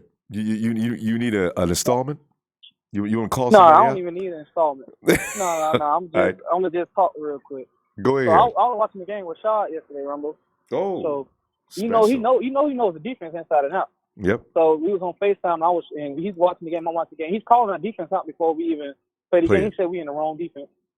Why is Ahkello playing that? Like, he's calling all this out while I'm on the phone with him. He's calling all the plays out. He said a lot of times it's Robert Saleh. I know everybody said don't blame Robert Saleh, but he said Robert Saleh does call plays where it doesn't make sense. And that's where you get a confusion with the players. Because, you're a professional. You study this. This is your job. There shouldn't be any confusion like this on the field, especially if you got Richard Sherman. And you got players who've been in this is the second year in the system. That's why it's not an excuse. I understand last year we had these problems with miscommunication because it's a new system. This is the second year in the system. And half the people on the team was on the team last year. And on still defense, confused. at least the defensive side. Or still looking confused. We're not happy. Yeah. Exactly. And that's just killing me right there. It's also too. John Lynch. It's John Lynch and Kyle Shahanan. This is mainly the reason they built this roster the way it is. Yeah, I understand they had to do 82% turnaround on everything, but we had opportunities to get star talent. We had opportunities to get better players, but they chose not to. And then now it's showing. Now last week when we played the Raiders, that just shows you how bad the Raiders are. Yep. Because we haven't got pressure on any team all season. Now when you get Eli, we can't even sack him but one time. Just one time. That's it. That's why he ain't got no mobility. Superstars. Eli does not move. None. He was sitting in the pocket all day chilling. And then mind you, I was mad at Ahkello because say the safety did mess up and he went down and guarded Jimmy Ward guarded the tight end. They double teamed the tight end. But you don't just let Odell just get past you. Like, this man is not one of the good receivers in the league. Like, you don't let him he didn't jam him, he didn't touch him. He was playing afraid the whole game. And I seen it. He's bailing before the play even called. Like, he's not in it. You could tell he was timid the whole game. He didn't want to tackle Saquon sometimes. Just watch his movement. He did not do anything good in my eyes that whole entire game. And I was tight for Ahkello too this season. But now, because I know a little bit more just because Shad tell me I don't want to go off bias because he's telling me and he's mad at the organization for doing him trading him and everything like that. But it's starting to show. Everything he's telling me is starting to come true. I didn't want to believe it at first because, as a fan, man, come on, man, Shad, you just sound like you're mad right now. But it's not. He's telling me, he told me the whole entire truth. And I see everything that's coming. Like, we're seeing it now. He told me in the season, like, y'all, you're going to need an edge rush because we didn't have that last year. That's why Bowman got so mad last year. God. He said it out his mouth. He said we needed that. We don't have any dogs on the team. That's where I got that from. God, like, we are playing soft. He said, cause John wanted everybody to be on that one accord. Be that guy that's gonna do everything right. But you need some dogs, bro. Like, come on now, you need something. We don't have none of that. We don't have heart. And then once we got the ball back, once Eli got the ball, was driving down towards the end of the game. I said, yeah, they're gonna score. So we couldn't stop it. We had no pass rush the whole entire game. See, with the Raiders, we had pass rush consistently. We was out of control. We was just killing them. Yeah. I thought they woke up. I thought they figured it out. No. No, I knew they didn't because I knew that line was terrible. They're tanking. They're in full-blown tank. So I didn't take them serious. I didn't take that serious at all. But, Rumble, we do need veteran pass rushers and veteran cornerbacks on this team. This year coming out in this free agency. For 2 years. They have you. Oh, you go ahead, Rumble. My bad. I'm sorry. No, I was just saying I've been praying for that since 2014 at edge rusher. I mean, give me some pass rushers. Quarterbacks sitting back there having lunch. calling his wife or Mm-hmm. girlfriend, talking to his children. He's got his dog out there. They're throwing the ball back and forth, and they still haven't touched the quarterback. That's too long. Exactly. And now, in this free agency class, we have some sneaky. They have some sneaky ones that it's not the Javion Clowney or Fowler that's coming off this year. You got the guys like D Ford, who's actually second in the league in pressure than quarterback, and I think he has 7.5 sacks right now from Kansas City. He's a free agent this year. Oh, that's a low key one. That's actually good. Yeah, that's a low key one. That's good. Then you got Trey. Yeah, after this year, he's a free agent, and he's not talked about like that, but he's stacking up there. If you go look at his stats. No, I like you got D Trey Ford. Flowers, who's actually.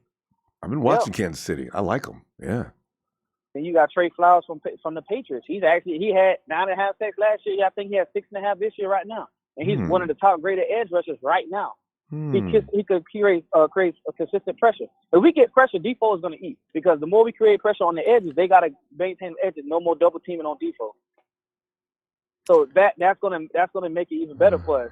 So I say you get one of those guys instead of getting Javion Clark because I highly doubt we're going to get him. They're going to tag him. Yeah. I highly doubt we're going to get him. Ziggy, I know. He gets hurt a lot too. He ain't going nowhere. It's no point in doing that. But he ain't leaving Texas. You don't have to give him that much of a contract. Yeah. Exactly. D4, you don't have to give him that $100 million. You can give him 5 years, $60 million, 5 years, even $40 million. You might get him for even cheaper. Then you get guys like Clinton Dix or Earl Thomas. You got to get one of them in your back. And then you got cornerbacks like Bradley Roby, even though he's having an okay year. He's not bad at all, but he's a veteran corner who's actually pretty good. Better than Ahkello and better than any other thing we have on that side. And then you got guys like he just tore his ACL, but that's why he's gonna make it even cheaper. Dude from the Eagles. I forgot what his name was. Yeah, he's a corner. He's a starting cornerback. He got traded from the Buffalo Bills to them. Oh, wait. Last year. He went to Florida State. I can't believe it. Florida State's my team. I can't get his name in my head right now. But I do the same thing and draw a blank. Tell you what, but exactly. Steve, we have to stop though. But you know what? Let's continue with this later on in the week. Right. Because you come back on tomorrow, Thursday. Yeah, I think I got Friday. Yeah. Friday? One of the days. I mean, you know what? If they get some crazy news, I'll be back. I'll be back tomorrow. But somewhere between now and the end of the week. Fire Salah. Yeah. Once we fire Salah, we're gonna be better. Would that be crazy? They can't fire in the middle of the They probably won't fire him in the middle of the season. But you know what? He's got to be on thin ice. Got to, because that's five games he lost like that. That got to be a defense problem. That has to be on him. He's the defensive coordinator.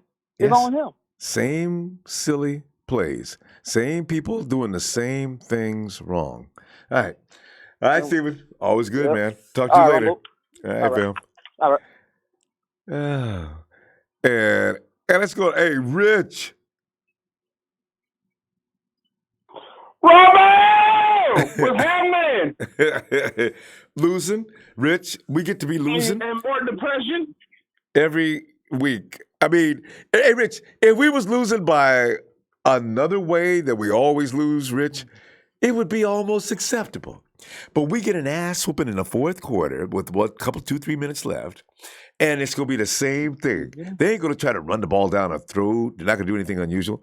Vader, they are going to go ahead and throw a fade right in the corner, and it's going to work. Exactly. It's going to work. Witherspoon's going to be on the other side of the field, and his man's going to be wide open. And don't forget about Malcolm Smith, who should not be playing anyway. Oh, man. He just looked confused yesterday, man. He looked like he wasn't all there. He was. But you know what?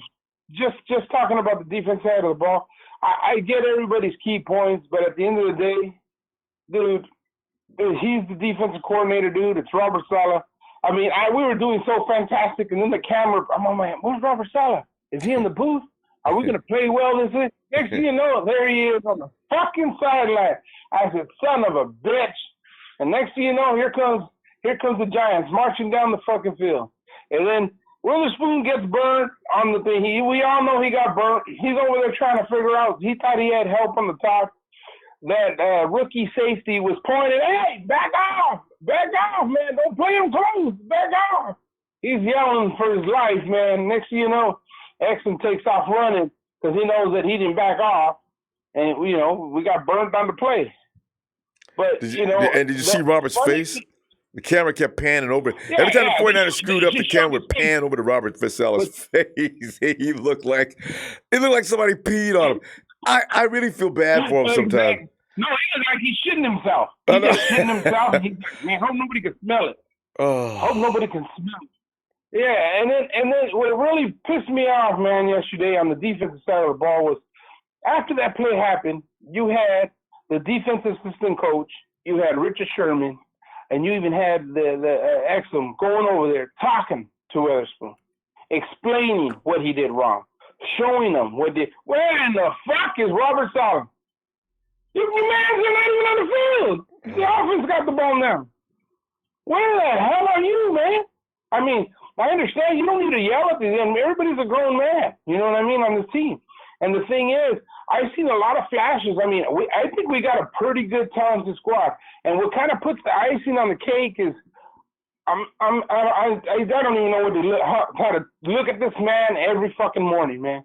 I don't know how John Lynch wakes up, looks at this man. Adam Peters is up. What the fuck is going on here? He's down at the field now. What in the hell is happening? He is the genius guru of picking players. And we haven't even seen these players' potential because, I mean, you get to the game, you're all hyped, you're ready to fucking go, and your ass is getting blasted because you're in the wrong position. Now, whose fault is that? That's the defensive coordinator, man. Ronbo, he's got to go, man. He's got to go. We tried helping him out on the show. We said, get your ass in the booth. Figure out, maybe you're not seeing the whole field. Or maybe we thought you were something and you're just not.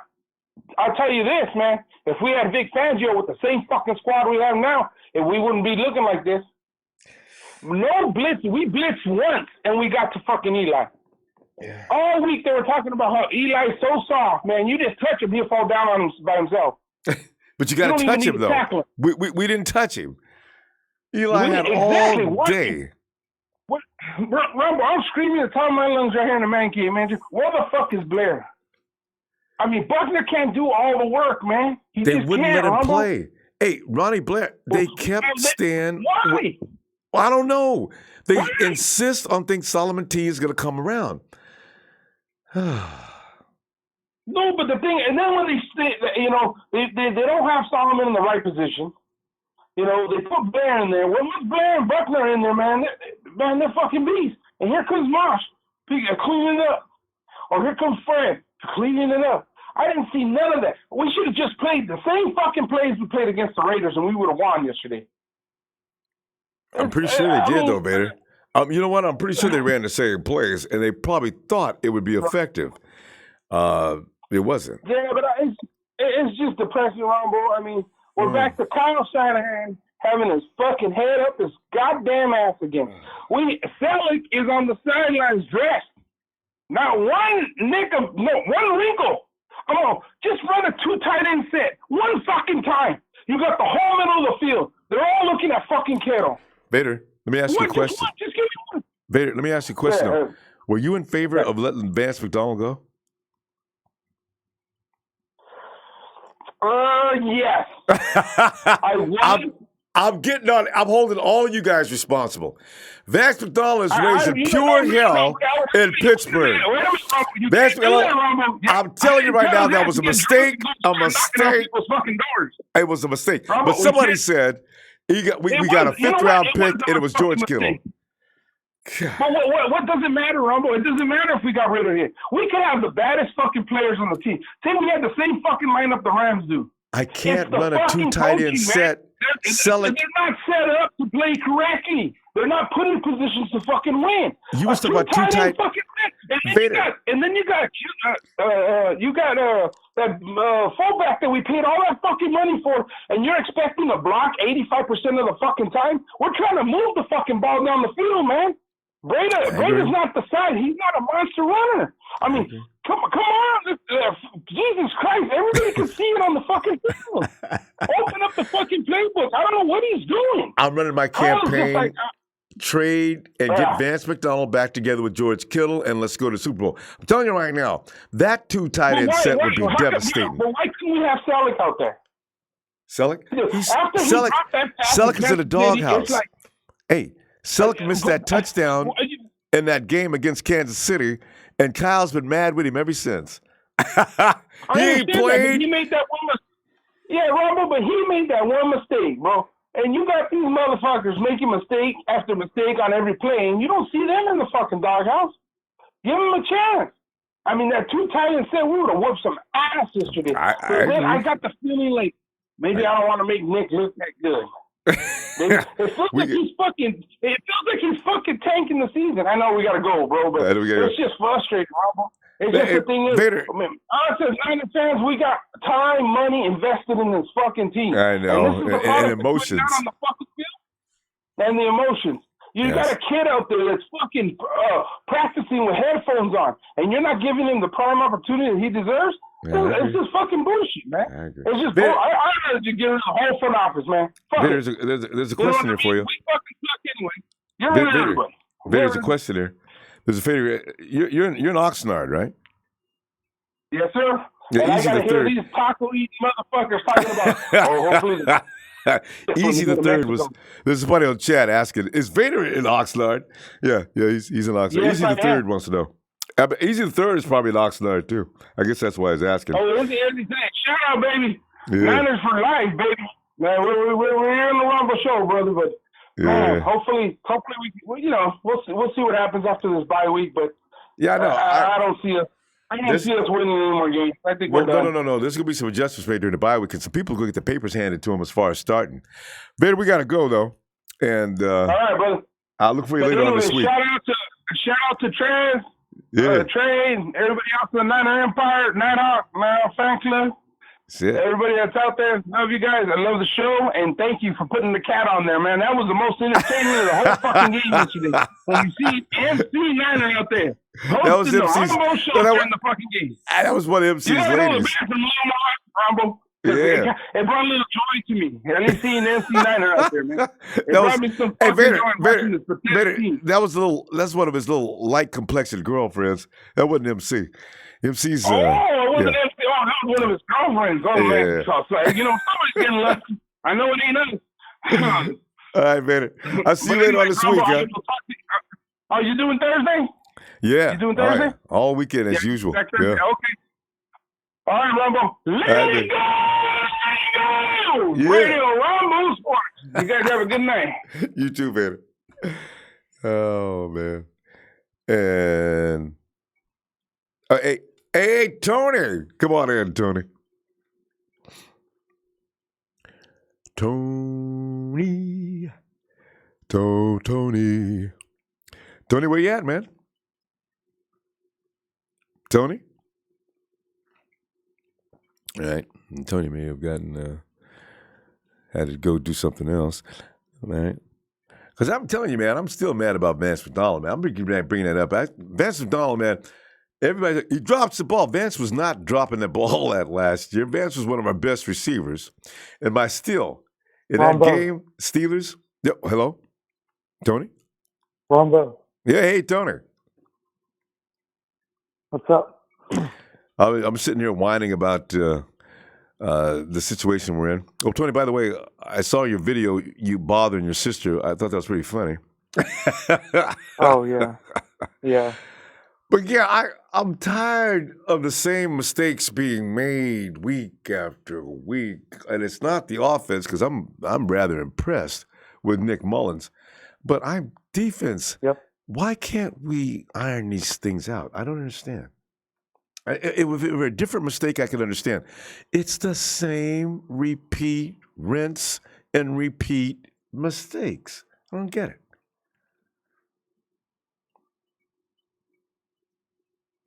Tony? Did we lose Tony? All right. Tony, did you not charge your battery? This sounds like a battery charger thing. All right. Let's come back to Tony. In the meantime, let's go ahead and get Kenny. Hey, Kenny.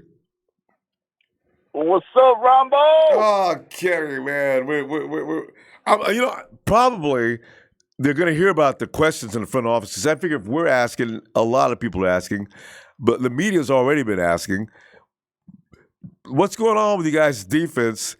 making the same mistakes. You can't get any pressure on the quarterback. Your secondary is still pointing at each other. Mel put it right in perspective, though. You got different bodies out there every week in the secondary. Every week we got 2 or 3 different guys. That's probably the problem right there. But I would think you could extend practice and keep those guys out there a little longer or something so they can get used to each other. We should have 6, 7 guys that know how to play with each other. I guess the union says they can't be out there longer than a certain amount of time, but still, it's getting really irritating. All I can say, man, is the defense is still in a rebuild. And Seriously, I'm talking, haven't even poured the concrete in the foundation yet. They're still twisting the steel. My Lord, they're terrible. Man, you know what? I was hyped up about this team before Jimmy G went down. But once Jimmy G went down, man, all the gas went out. And I know. It was a scary thought. You know what I mean? So after that happened, I know that, you know, Nick Mullins and CJ Beathard, they're backups, man. That's what we're working with right now. I mean, our main running back went down, and then our fucking $130 million quarterback went down. So, but you know what, Kenny, you got to admit though, Matt Breida is a damn good running back. Him and McKinnon together would be awesome. And I'm not all that disappointed with Nick. He looks confident. Yeah. He's a little cocky. He throws guys open. He's a good quarterback, but he needs 40 points a game, and I'm thinking that's not going to be what he can do. But damn it, the defense has got to wake the hell up. Yeah. See, that's the good thing that's the only good thing I'm bringing out of those injuries is that we got to see some guys that we wouldn't have been able to see otherwise. And but once Jimmy G went down at the beginning of the season, you know what? There was only one game I was looking forward to, Raiders. And we fucking knocked the motherfucking Raiders out of the park, man. And you know what? I don't even care about that Giants game yesterday, man. We fucking just won the Battle of the Bay, and that's the only game I care about this whole season. I can give a shit about the rest of the season, man. I hope we win. Yeah, it'd be fun, but that Battle of the Bay, once Jimmy G went down, that's the only game I cared about. And to be honest, man, dude, last night I was listening to the show and I couldn't even call in because it seemed like I was at a fucking funeral. Like, whoa, like people were devastated because we lost against the Giants. Like, man, what do you expect? What do you expect? The Giants have been weak. They've only got one game. We had more wins than they did. The Giants are awful. I'm telling you, the Raiders were so garbage that they made us look really, really good. And that's obviously. That's what it was. Yeah. Yes. Damn it. Kenny, I just wanted to win one more game this year. I thought the Giants were going to allow that, and we could be 3-13. So at least the rhyme you were doing earlier this season, 3-13. Yeah. We ain't got Jimmy G. You know, I mean, I just wanted 3 wins. I hate other fans. Oh man, 49ers, even networks. It's a terrible game coming up this weekend. Well, we can look forward to next weekend because this weekend we got the Giants and the 49ers. Pick them if you like or not. I mean, they're just talking about the 49ers with no respect whatsoever. 5-time champions getting no love here in 2018. God, no respect. Hey, you know what, man? After this bye week, all I want to do is I want to see Julian Taylor play, man. I really want to see him out there. I hope they put him out there. I'm tired of seeing him on the inactive list, and I want to see more of Blair.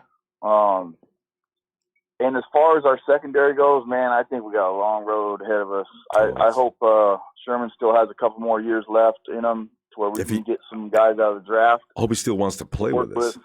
That's what worries me. Oh God, yeah.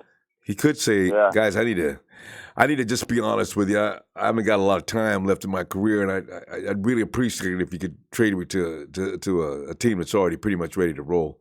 And they'd have to say, yeah, because how are you going to do? You going to tell Richard Sherman no? I still see that coming. Maybe not, but man. Hey, man, free agency, I'm shooting for Clowney and the Honey Badger, baby. Bring it. You know, the Honey Badgers in Texas. Hey, did he get 1-year contract? I think so. Yeah. Really? Yeah. Man, You talk about the ultimate safety. I our first round pick better be pass rush. Yeah, see. And I mean, I want more than one too, Kenny. Don't come out of that draft with just one pass rusher. In fact, if I had it my way, every round would be a pass rusher. I'm sick of this. Every year, the quarterback standing back there having a good time. Hey, that's a pretty good defensive back over there. But listen, I got a guy running around over here. Are you guys listening? I got a guy over here I can throw to, too. Your pass rush is for shit. I can stand back here for 15 minutes. You know what? Fire one up. Let's smoke one before I throw the ball.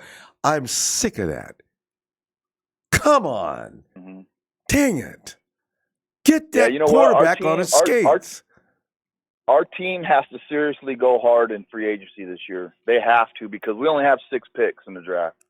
So, I mean, if they don't go hard in free agency, we're gonna be having less talent again. We're gonna be working from where we're at now. Kenny, I promise you, you're not gonna get the best pick because of what you just said. We've only got 6 picks. As soon as we get that top pick, if we're number 2 or number 3 or number 1 to 3, we're trading it down, Kenny. We're trading it down. And you know what that means? They're going to trade it down to a quarterback wanting team. They're probably around 9 or 10 or 11. So we move down to 9, 10 or 11. I'm going to be livid. Livid. You could trade the number 2 pick. Stop it with the number 1 pick. Get the best player available. Okay. Yeah. Somebody in your chat's talking mess. People are wanting somebody booted. With the Tom Brady guy? Anyways, Ronbo, I don't know, maybe. All right, Ronbo, hey, shout out to the Hart Foundation, Hit Squad, TNT, not our fan club. But you know what, Ronbo? Man, you know what? Congratulations. Your show looks awesome now. That background looks awesome, dude. Thanks, Kenny. I love it. I love the background myself. I love it. Thanks. It's a huge upgrade, man. It's a huge upgrade. Man. And you can tell you're comfortable. Oh, I love it. Yeah. Thanks, Kenny. Yeah. Yeah. All right, fam. Ronbo show, man. A1 since day one. Later, Ronbo. All right, Kenny. Talk to you later. And let's see if Tony is all set now. Hey, Tony. Hey, sorry about that. I was right, huh? Your battery ran out, didn't it? No, my phone glitched out and it turned off the call, so I don't know what happened, but I'm back. Hopefully we can do it again. Well, Tony, have you got some answers? I mean, or you got some questions? You're on. Go ahead. Well, before I say anything, I just want to take a moment to look at George Kittle because right now he's within 14 yards of the highest amount in the league of receiving yards for a tight end. And the next highest guy at number 4 is Jared Cook, and he's over 200 yards below him. So it's him, Kelsey, and Ertz, and I think he's going to be a Pro Bowler this year. If he easily. Isn't, then I don't. Easily. If he isn't, I don't know what the whole system is like. Because the people at home, whatever fan of a team you are, you should know George Kittle by now because he's taking the league by storm every single week. So they should let the players vote on it. I think the players should have a say. Like the All-Star game in the NBA, they let the players have a say, and they let them choose their teams with team captains last year. I don't think it should be quite like that because the fans know what they want, but at the same time, that's true. If a player has that good of a season, how are you going to keep him out? I think Kittle's making enough noise, and that personality of his, I think people are going to like George Kittle enough to vote for him. Guy's hysterical. Yeah, I agree. Plus his play says everything, so I think he makes it. So I do too.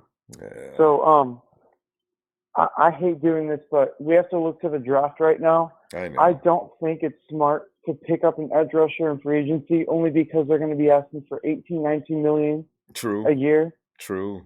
And there are so many good edge rushers this year. I can't even explain. There's probably 5 guys I put in the top 15 of the NFL draft this year. What I think we should do is trade down with maybe the Miami Dolphins or the Jags if they get low enough. Yeah, but stay in the top 5 if you can. Yeah. I don't know, because what we could do, we could trade down to 13 maybe. I think the Jags are going to end somewhere around there. We trade back. They can get their quarterback. Yeah, and then we can get a guy named the Jags going to want a quarterback. You're right. And none of them impressed me this year. Drew Lock, I think he's the closest thing to an NFL quarterback, but he looks like a second-round talent to me. Justin Herbert might not even come out from Oregon. I heard about that. So it's really shallow. Last year we had a pretty stacked draft with quarterbacks. It's going to be shallow this year. The teams still are going to want that guy. So they're going to be trading up, which allows us to pick up draft capital and still get a premier edge rusher because there's so many of them this year. I think Nick Bosa is great, but with his injury issues and his ego, I don't know if we want to get him, honestly, if we can get more picks and acquire someone who's slightly worse than him. But could still be a great pass rusher. Tony, you think, does he have an ego? Joey actually has one too, though. I guess probably. Joey has a big ego. Yeah, that's true. Their dad had it too when he played in the league. Yeah. From what I've heard, I think it runs in the family. They're just probably a loud family. And they'll have that same lawyer coming in, holding out for all the way to the game 1 of the season. Yeah, I guess you're right. One thing I also don't want to do is draft a guy based on his character. Because Solomon Thomas, he did not look like a number 3 overall pick. And we were actually going to take him at 2. The Bears didn't make that trade. But can you imagine? Number 2 overall pick. Oh. I think he just needs time. I think what we need to do is get an edge rusher and move him back to the inside. I don't think we really need Earl. He's a great run stopper, but Solomon Thomas is too. I think if we move him inside with Buckner, we get an edge rusher. Now we have a better line. Solomon Thomas plays considerably better on the inside this year. If you look at the stats, he's not a good edge rusher. He was better last year. Yeah, in the inside. He doesn't have the technique to be an outside edge rusher. That's right. So I'm going to end it at that. I'll pop by on Thursday. All right, Tony. Be looking for you. And good stuff. All right. Can you imagine? I'm talking to Tony and everybody else, and we're talking about draft picks on the bye week. Family wasn't supposed to be like this. It didn't have to be this way. These injuries, that's number one. Even if we were struggling on defense as we are right now, look at Kansas City. That's the worst defense in defense history. Well, they're getting better because, the D Ford and some of the guys are playing up. But look they're winning games. If your offense is keeping the defense seated, then you don't look like we do. But then again, Jimmy gets hurt. What are the odds? McKinnon gets hurt. The hell are the odds? Mostert gets hurt last week. What is what? Voodoo. My grandmother, Louisiana person, as she was, I wish she was still alive. I think she could fix this. I don't know what's going on with us, man. Hey, I got a 2-piece. Ronbo. 2-piece. What's up, fam? Can you hear me? Yeah, I can hear you loud and clear. Good sound, actually. Hey, look, man, it's been a minute. I've been listening. I'm all about what you said. Pass rush, pass rush, pass rush. Period. Period. Pass rush. It'll make our corners. It'll make the difference, man. We need a pass rush, bro. Average corner looks good as long as if that quarterback's down there in a panic, he'll start just throwing the ball crazy. That's when he gets picked off. Yeah. Now look, man, I was watching this dude's YouTube thing the other day, and he was going over a couple players. That boy from Alabama, man, 92 in the middle. That wait, big what's his boy. name? What's his name? Because I'm hearing names a lot now. I don't know his name. I just saw him the other day, and I was like, damn.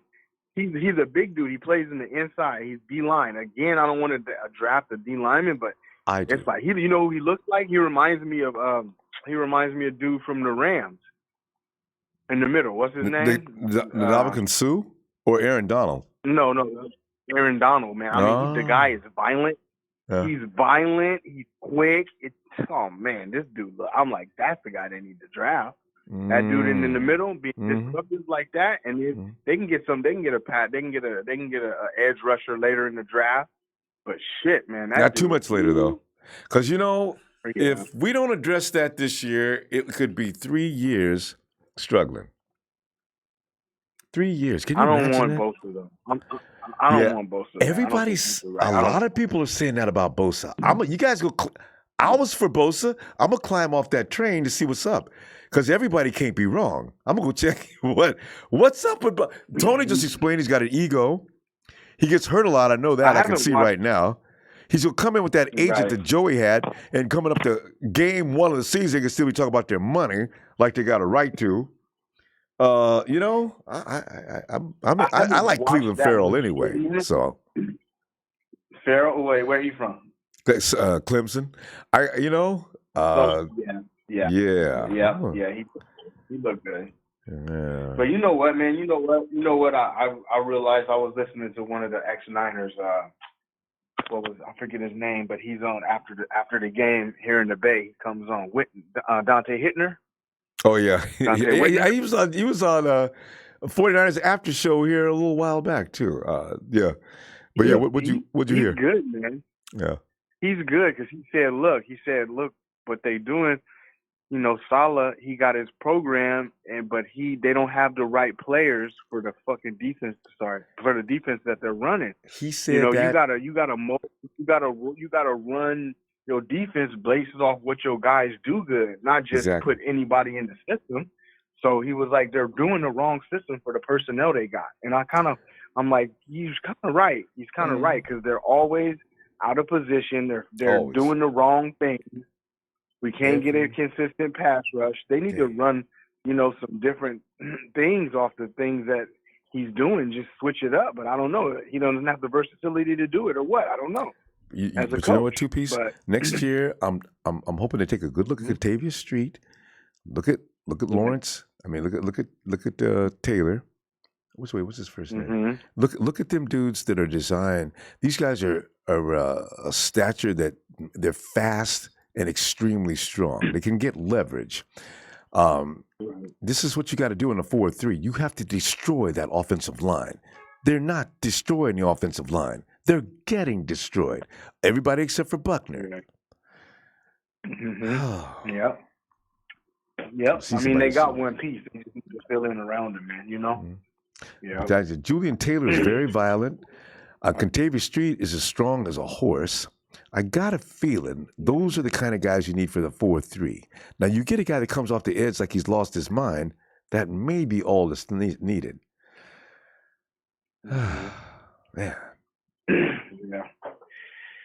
Yeah, man. It's a crazy year, man. Definitely. But what are we going to do? All right, we go sit there and watch our team go 2-14. But look, they should have been put Mullins in. They should have been put him in. I don't know. I know, right? We could have beat the Cardinals. I don't know what Beathard. He done put some voodoo on the coach, man, because he should have been out a minute ago because he held on to that damn ball. Man, hey, look out though. Kyle still likes him, and Kyle keeps whispering. Yeah. You know, when they asked Kyle about that, I've not made my decision yet as who's going to start.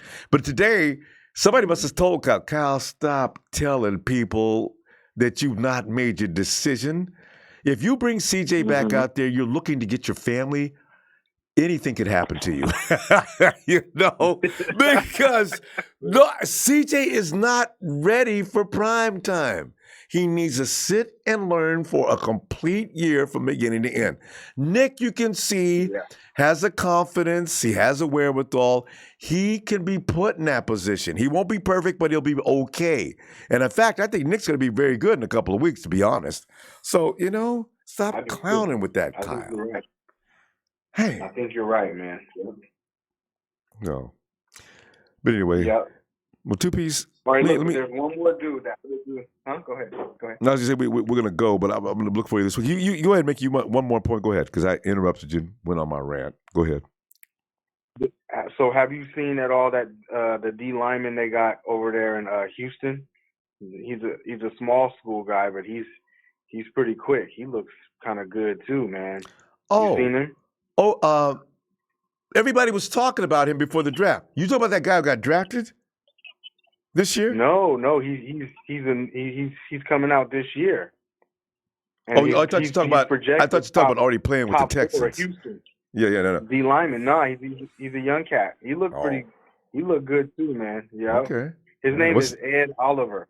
Oliver, everybody's talking about Ed Oliver. He's one of my people to do. I gotta go check him out. Yeah. All right. Yeah. Go check him out, bro. All right. All right, Ronbo. Good to talk to you, brother. Same here, fam. Talk to you later, 2-piece. Okay, man. I'll let you. All right. Yeah. Go nice. Hey. All right. Yeah, everybody's talking about Ed Oliver. I've not looked at his tape yet. I know I'm gonna go nuts because everybody's talking about him like he's like the next coming. You know, it's Nighthawk time. Nighthawk.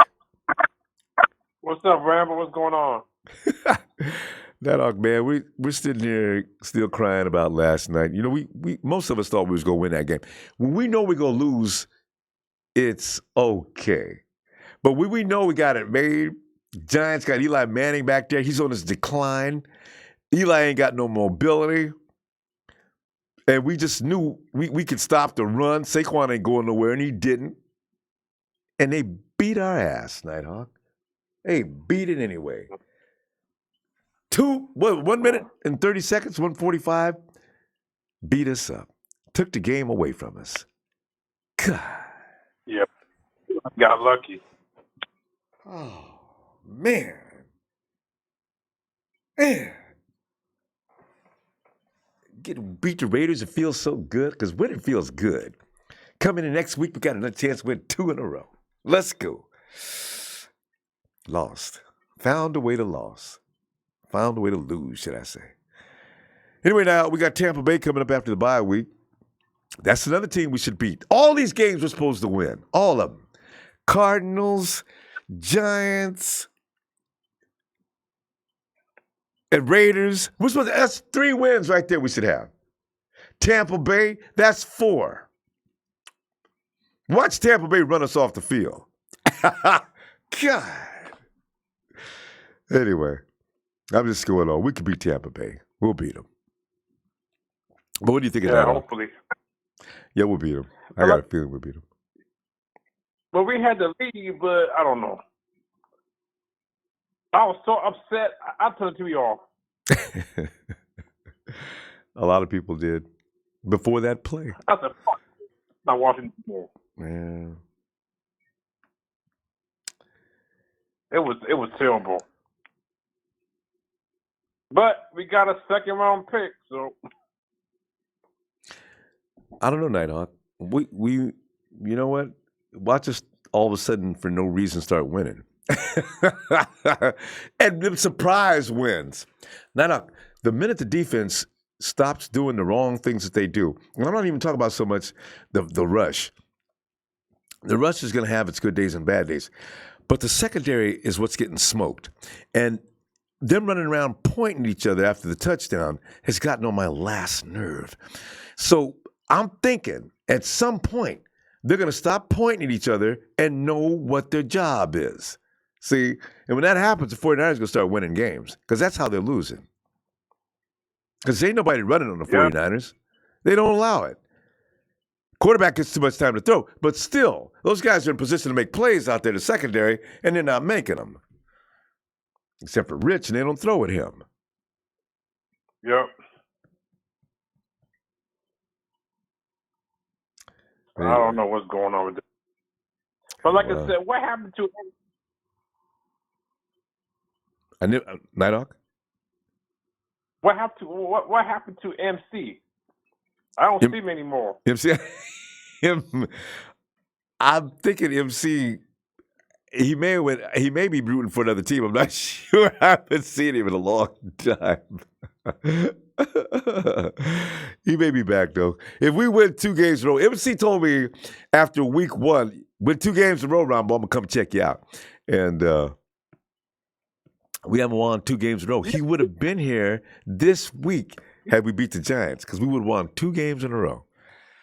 Well, he come by when you're talking in the on YouTube sometimes. Yeah, he's not around right now. He may be back. He ain't gonna go the whole season without. But hey, is that MC? Hey, MC's he's a little crazy today. We'll get him back here later though. Yeah, but you know what? We got a bye week, but that don't mean crap. Yeah. It just they may be able to make some adjustments. They could work out a little longer. if they would take advantage of it. But I know these guys, they're going to take a vacation and not come back. They're going to get ready, take a break, and they're going to practice for the regular amount of time they practice for a game, and that'll be it. So they'll pretty much look the same. Yeah. But like I said, I mean, I got nothing else to say. But like I said, hopefully we beat Tampa. But if we don't, we get the second pick. Well, you got to wait, though. You got a few more games. Raiders could start winning all of a sudden. I don't think so. I think the Raiders will take that first round number 1 pick. But the Giants could go on a long win streak because the Giants are better than what they look like. I don't know why they're getting beat so easily. But we'll see. Yeah, the funny thing is everybody didn't beat them, but the only team that beat is us. They beat the Falcons, I think, didn't they?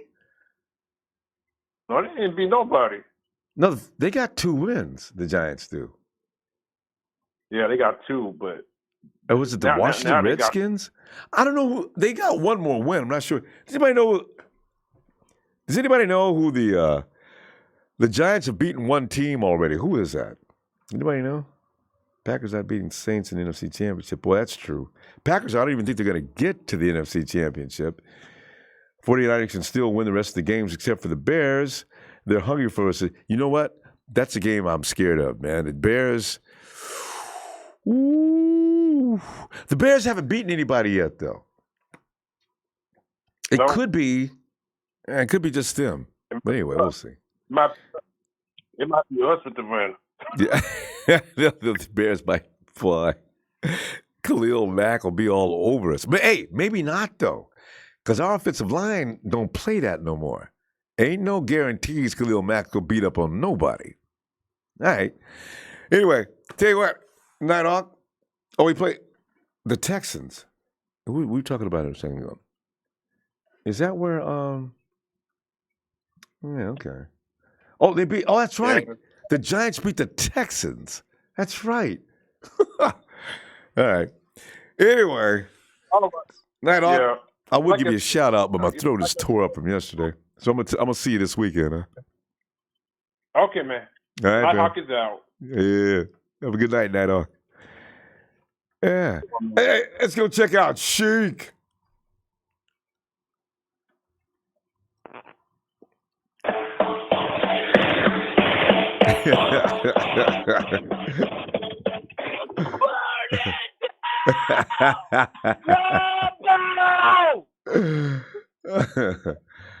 Oh man! What's up, Ronbo? What's going on? Oh man, we're just sitting here tripping, man, because like it's just strange. We just can't get no break. Everything goes wrong, Sheik. You know this from last night. We talked about it. So now the question is, what kind of moves the 49ers are going to make? First, they need to start from the coaches, Ronbo. That's what they need to start. And then you go from there. Because these guys are not cutting it. Yeah. Salah, it is SmackDown. Shout out to Toby. Saw him on the Night Owl Fan Club earlier. But, half of that's SmackDown Tag Team Champions. It's SmackDown, Rama. We need to put the SmackDown on. These guys are not cutting it in this team. It's done. We need to make a change. Vader. Shout out to Vader. I hear you. We all hear you. We're sick of this freaking, terrible football that we're watching. This is not a football. This isn't, yes, the injuries are happening. But adjust. And these coaches are not adjusting to what is going on. And Salah has that, stupid look on his face on the sideline. It's embarrassment. Because Salah's sitting there thinking, I didn't call that play. I've never seen that play before. What are they doing? I feel bad for Salah. I guarantee you, Sheik, what he's teaching is not what we're seeing on the field. I do not believe that. I feel sorry for him. Yeah, it's not. I lost in words, Ronbo. This is, I thought the Chip Kelly era was bad with O'Neal, but this, it was awful. It was right. or the Dennis Erickson, but at least we're competing, I guess. Yeah, a little bit. A little bit, right? Yeah, but at least these guys are not cutting it, man. And you know, I hear there's some rumblings going on in New York right now. Todd Bowles might get fired. So if he gets fired, we need to fire Saleh and get Todd Bowles and make it a 3-4 defense so Solomon Thomas could play his position, a defensive tackle, and everything. And guess what, Ronbo and Faithful? Clowney is in the 3-4. He could play with us as well. Or Clay Matthews. Hey, he might be a little older, but he could play with us as well. Is Clay's There's contract? free agents out there. Is he a free agent this year? Yeah. He's going to be a free agent this year. Clowney, if he does not get tagged, and he most likely, I don't know what kind of money Houston's going to give him, but Clowney with that 3-4 with Todd Bowles, bam, set it up. We need winners, man. And you know, Todd you can Bowles see has great players defense. don't mess with Todd Bowles. You see that look on Todd Bowles' face? That's the kind of guy you don't mess with. You can see the guys are afraid of him. And I've seen him say a couple of words to people as they walk by.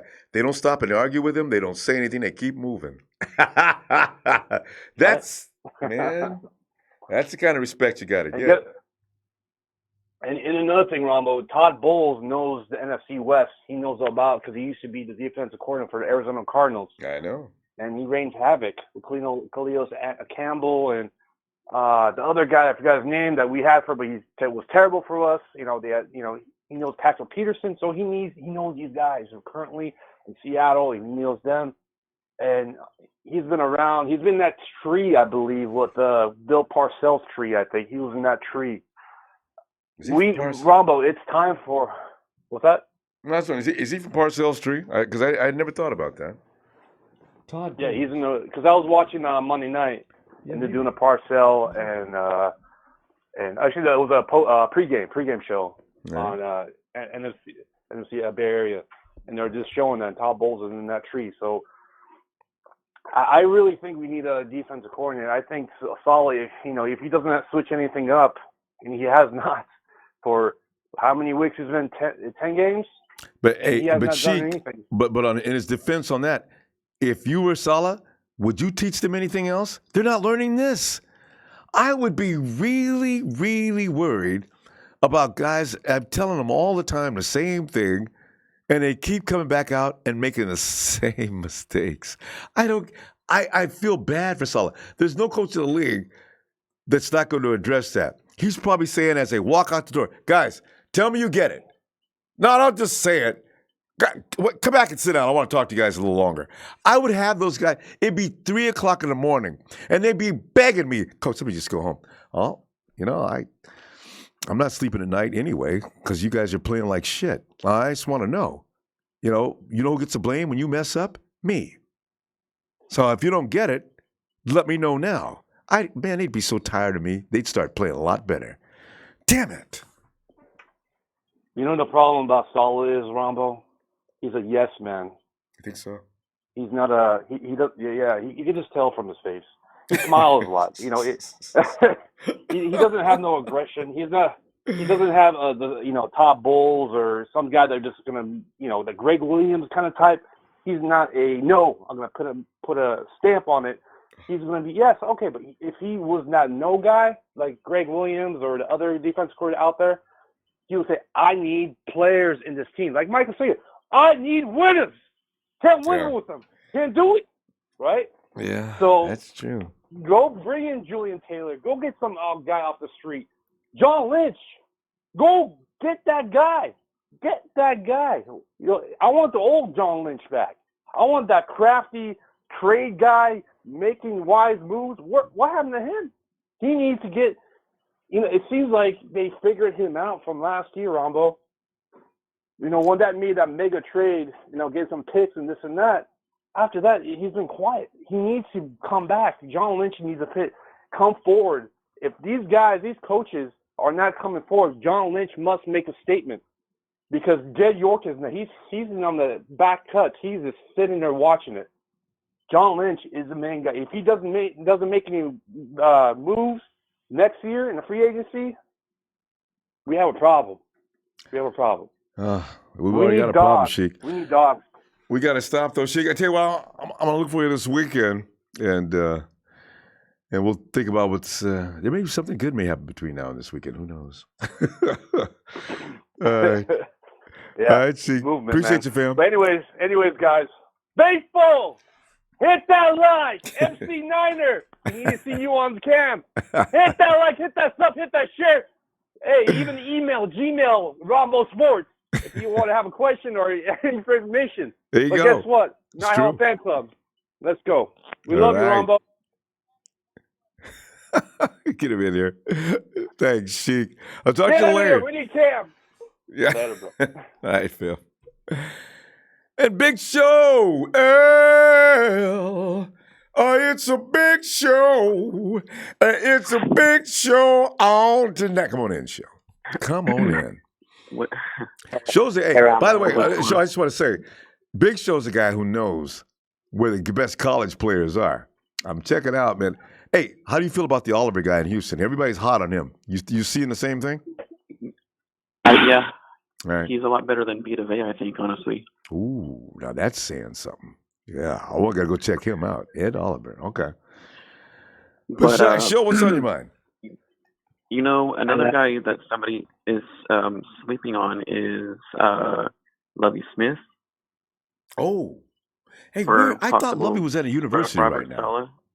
Yeah, he's at Illinois University right now, coaching their football team. But he coached Brian Urlacher from 2004 to 2012, which helped him push him over the hump to get into the Hall of Fame.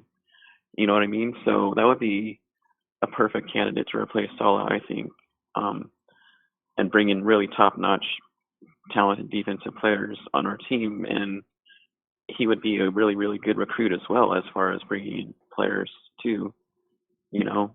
True. Knowing that he has Brian Urlacher under his belt and on his resume, so that's something to consider right there. And you know what showed on our defense last night in that game against the Smurfs, against the New York Smurfs. What?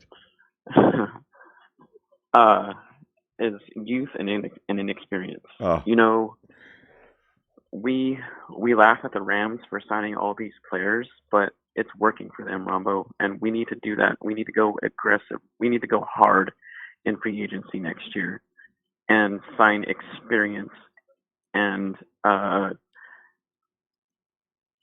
talented defensive players on our team next year, because I am kind of honestly tired of the youth and inexperience and slow development of defensive players that are constantly drafting. We've been waiting so long. They're going to be older guys pretty soon.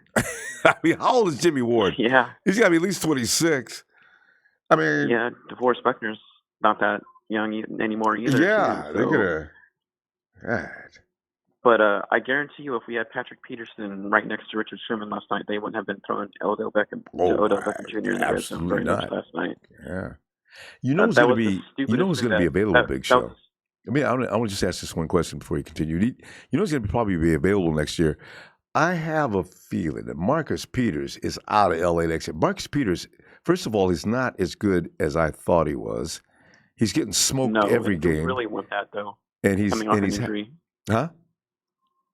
Do we really want him coming off an injury though? No, I'm just wondering. Would you? There's experience, but Marcus Peters, I'm watching him get beat all the time. Every game he gives up a couple of big plays. I'm wondering, is that going to be the Rams' Achilles? Because Peyton over in New Orleans is already clowning him, setting him up because he falls for it.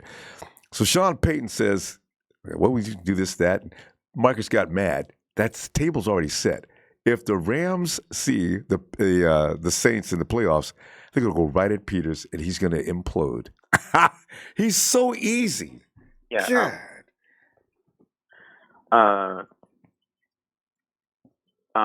But you were mentioning tonight that if we get the second pick, which I think we're ultimately going to be ending up with this year, and I agree with you that we're going to be trading down to either 9 or 10, the furthest we'll go, possibly 11. And where that leads us to what positions as far as talent goes that's left and right, because the top defensive players are already gone, and that's going to be either leaving with us an offensive lineman again or a receiver. And there's one guy I want to introduce to everybody tonight. I'm pretty sure everyone's heard of him, and it's Ahkello Witherspoon. He's out. I showed you him on Twitter. Oh yeah. Already. He's a biology major, which means he's extremely smart. I know. You guys got to see this guy, man. Dude looks like a specimen, and then it says a biology major, a football player.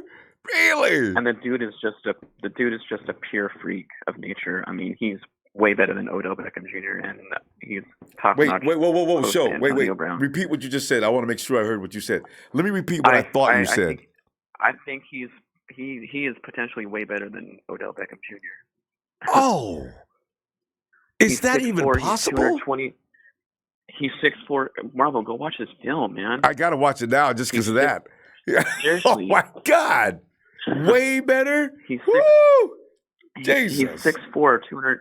He's 6'4", 221 pounds, and good speed. You don't find those. Oh, very good speed. Yes. But he's my top receiver for this year's draft, and I would personally, if we trade down to that area, that's who I would like to see us grab because our defense played like shit. Yes, like they have all season, but we have had no help besides Breida and Kittle on offense, Ronbo, and that is unacceptable. I need some of those other guys back too, and the thing is, the offense would be way more productive by now if they'd been playing together. They're out in the stands. Jimmy G's waving with his new beard at people sitting in the stands. I said, this is sad. I got $137 million. Is it 137? Is that his? I got $137 million sitting in the stands, eating bad foods and watching the game.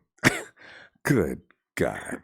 Anyway, there's nothing to be done about that till next year. We need to try to go after him to be Robert Saleh's replacement, I think. And that would be really equivalent to hiring Wade Phillips on our team. I guess. All right, Joe. So, good input. All right. And thanks for that. Have a good night. Yeah. All right. Have a good night. Ahkello Witherspoon. Look up Ahkello Witherspoon. All right, y'all. How do you spell his name? It's N, capital N, and there's an apostrophe after it, and it's Keal.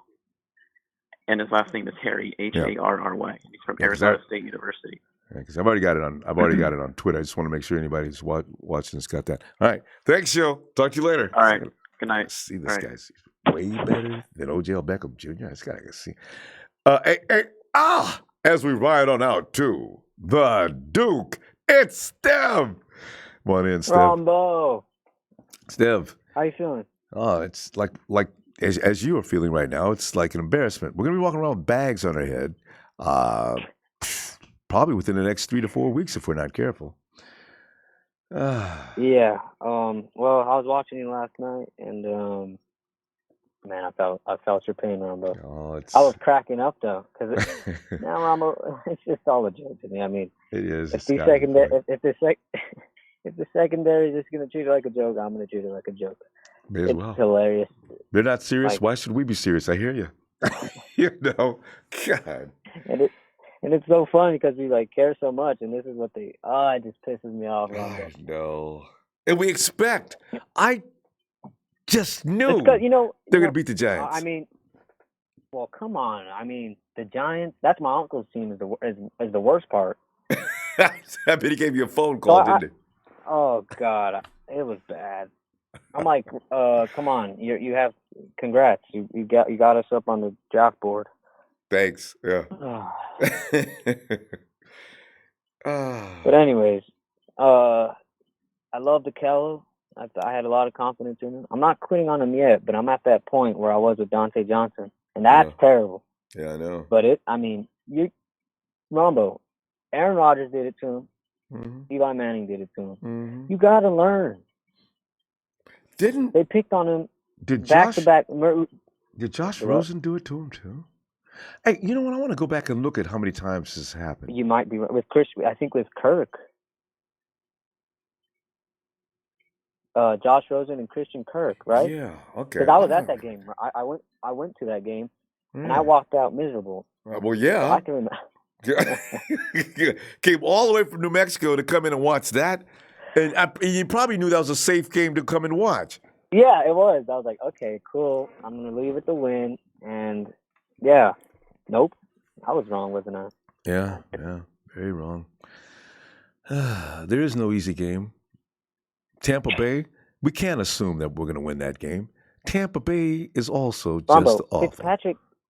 Fitzpatrick might just say, oh, Ahkello's over there? Let me talk to Deshaun Jackson. Listen, I got to tell you though, Steph, I cannot believe they're not going to have that fixed in 2 weeks. There's just no I remember way.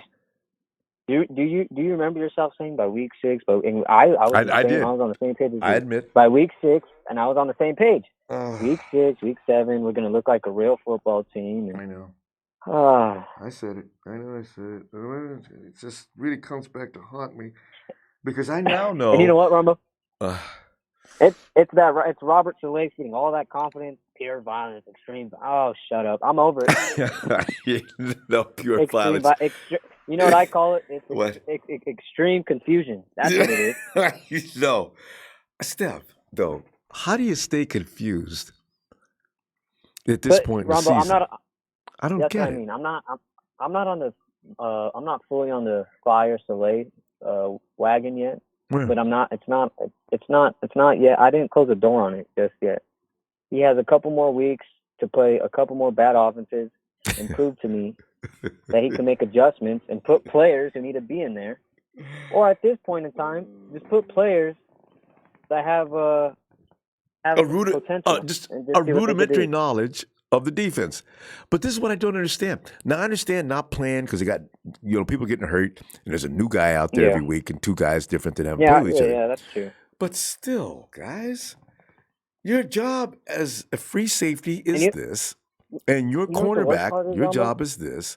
You guys don't, you can feel each other out. You played a little bit together. Everybody has a little bit, You know what the worst part is? What? They have Richard Sherman mentoring them all. And they still can't get it done. That's the thing. You've got the master of the system. He's on the field with you. I hate to say it, but when Sherman was in Seattle, did you see the other cornerback getting beat as often as Ahkello? Oh, God. I don't even want to think about it anymore. So, but to brighten things up, I mean, the injuries really just pissed me off because, I mean, it's just unfortunate. We got unlucky, Ronbo, this year. But at the same time, I looked at it, and it's a blessing in disguise because it could speed up the process. Yeah, in some ways. By saying that, I mean, who will have a top 5 pick with the franchise quarterback other than us? I know, huh?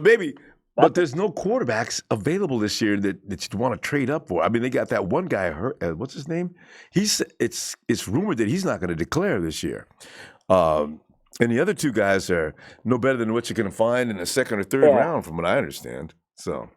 Yeah, but what I'm saying is we're the only team with Jimmy Garoppolo that don't in the top 5 draft picks. Maybe the Raiders too that have a quarterback they could trust. I guess they could trust Carr, but but you what I'm saying is that's Gruden, a huge advantage for us. Yeah, because Gruden's liable to trade Derek Carr. I wouldn't be surprised. But go ahead.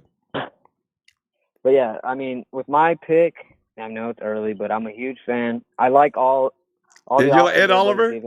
Everybody's in. I like Ed Oliver a lot. I got to check this guy out, man. Bosa, I'm not. If he's not going to play, I don't want him. Everybody's saying that.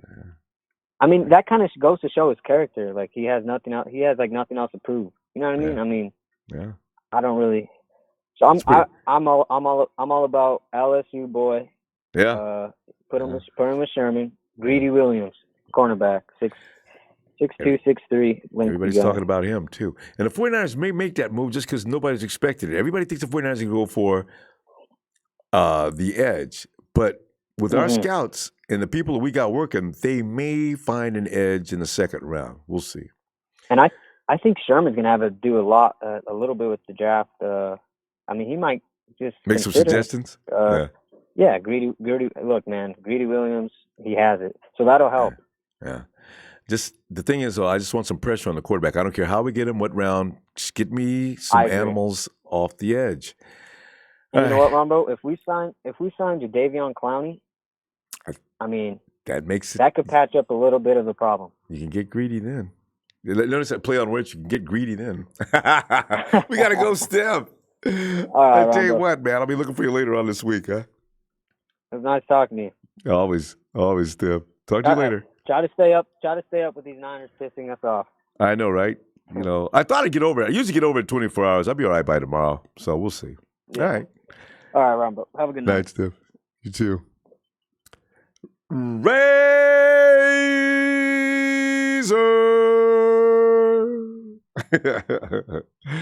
I'm talking to Razor in a long time. Hey, Razor. I knew Big Show always brings Razor in, even if Razor wasn't coming in. As soon as here's a Big Show, he's got to make his appearance. Well,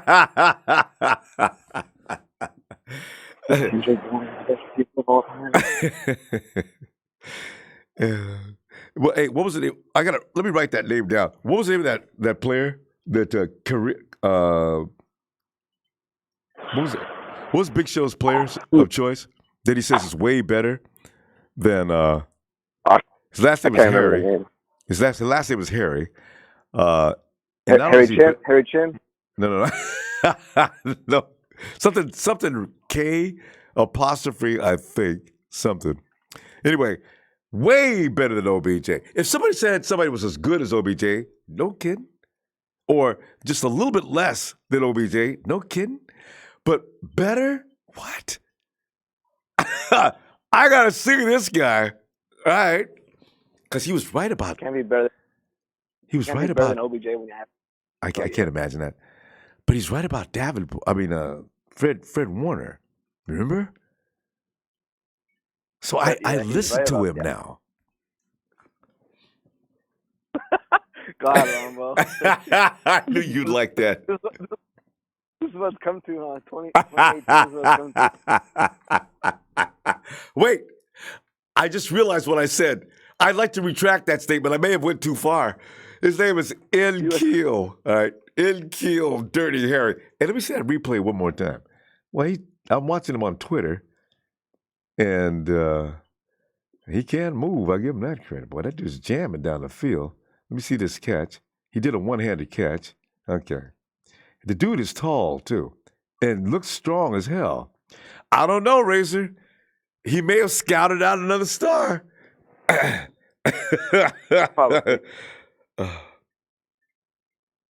Razor? Yeah, Yeah. I'm right here. Yeah, I don't know. He may have did it again. Yeah, we'll see. But I haven't called in a few weeks. So I want to give my input on Nick Bosa real quick. All right, go ahead. Everybody's talking about him, and most people are not saying anything nice about him anymore. But go ahead. What are you thinking? All right, I'll say this: I love the player, but I don't like the person or the family. Jeez, the whole family. For some, okay, I don't know if you guys remember this. I probably the one I've seen it, but when Joey Bosa was a rookie, he held out for a few weeks because of a contract issue or whatever. We saw that. And his mom goes on Twitter saying, "Oh, I can't believe this organization is doing this right now. It's very unprofessional, blah blah blah." And then there was rumors about him going back in the draft because he was unhappy. I remember that. I do remember that. He's going to re-enter the draft. Yeah, I was like, wow, really? And then he's always injured. Like, the Bosa brothers are injury prone, but the talent is there, no doubt. But I think it's more of a business for them. I think their parents are too involved in what they do. Like, Joey Bosa hasn't played one down this season. Is he still out? And yeah, he's still out, but he might be back this week. But he's out the whole year. Yeah, Ronbo, it's all business for them. They won't play through injury.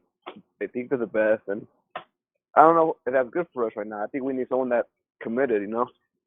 I agree. Yeah, I don't want the mom tweeting out and stuff like that. Come on now. Because you can't say anything to somebody's mom. I mean, even though she should not be doing that, what are you going to say? Hey, Mom! You can't do it. But you're right. Yeah, the talent is there, no doubt, but I'm not sure if I'm with all that, you know? Yeah. And Tony... And who knows how tough... Go ahead. And I said, who knows how tough they are? Like, one little injury, like, it's all a business for them. Like, they don't want to risk their future on anything. Like, it's proven by both brothers, you know? Like, And you know it was in the Nick doesn't contract, want to don't you, get. Razor? You mentioned about them being business. You know, Joey probably held out because of some clause that says if in the event that you are injured, blah blah blah blah blah blah. They say, "Oh no, that goes or I go, one or the other." You know, so you're probably See, right. I'm telling you, the talent is there, no doubt, but I don't know. I think he'll end up being another crapshoot for us when Crabtree held out for a few weeks. No, and then he still ends up leaving after. Well, you got his contract renewed, but I mean, still, you know, Crabtree. But at the end of the day, Ronbo, it don't matter about Nick Bosa. We shouldn't even talk about him because the Raiders are going to pick him regardless. That's what I They're said. going to want Nick Bosa. That's Yeah, what they're I going to think. want Nick Bosa. They're going to want the Bosa brothers in the same division, and they have to replace Khalil Mack. They have to. Like, They have to. They traded like one of the top defensive players in the draft, so they have to replace Mack with Bosa this year. Like, I don't see them going after anybody else but Bosa. And I mean, I don't be mad. I'm sorry, as Raiders, they can have him. I had the same feeling. I got a feeling you're right. I said the Raiders are going to take Bosa. But you know what? There's a lot of good guys to put on as edge rushers this year, so I'm not scared about that. And like you're saying, Yeah, and everybody else is saying, Bosa could be a pain in the ass. So let him go ahead and go to the Raiders. Yeah, and if they take Bosa, I guarantee you he's going to be like, nope, I ain't playing for them trading me. That'd be funny. He doesn't want to play for the Raiders. We've had that happen before. I could see it. You know? I see him pulling Eli Manning if he goes to Oakland because you know, I mean, who knows if he wants to move to Vegas, you know? Oh man. I don't know. Bosa sounds like a lot of trouble even before we even get him. So yeah, I'm thinking I'm getting over it. You watch his highlights, so good Lord, like you say, the talent is there. Good grief. And Joey said Nick's crazy. And Joey's in the one I thought was crazy. If Joey says you're crazy, Jesus Christ, that's why I went and checked him out. Nick comes off that edge, man. Ain't nobody stopping him. That is definitely true. So yeah, he's a beast, no doubt. But like I said, he can go to the sorry ass Las Vegas Raiders. We already spanked them. They can go to Las Vegas. Yeah, we gotta play him. Before I go on live. Yeah, real quick before I go. I mean, I don't even care about the rest of the season no more. I mean, I'm happy with the Raiders win. Send them back to Las Vegas, whatever. And we can beat Seattle next year. No problem. We can wait. Yeah, because I don't see us beating them this year. There's no point, Ronbo. Like, we need talent. Like, the players last year, they fooled us. Ahkello, Colbert, they all fooled us. Like, and I'm so disappointed in Colbert, Ronbo. Like, you don't even know. Like, I feel like he hyped himself up too much by selling his fucking jerseys. I mean his shirts and all that, getting a number, getting a nickname. You know me. I was on the Colbert train for a cool minute. I was too. But I love the dude, but he hyped himself too much. Like, there's no way he should feel too special for 38 and go 27. Like who do you think he is so far? Like, really, you have a nickname already.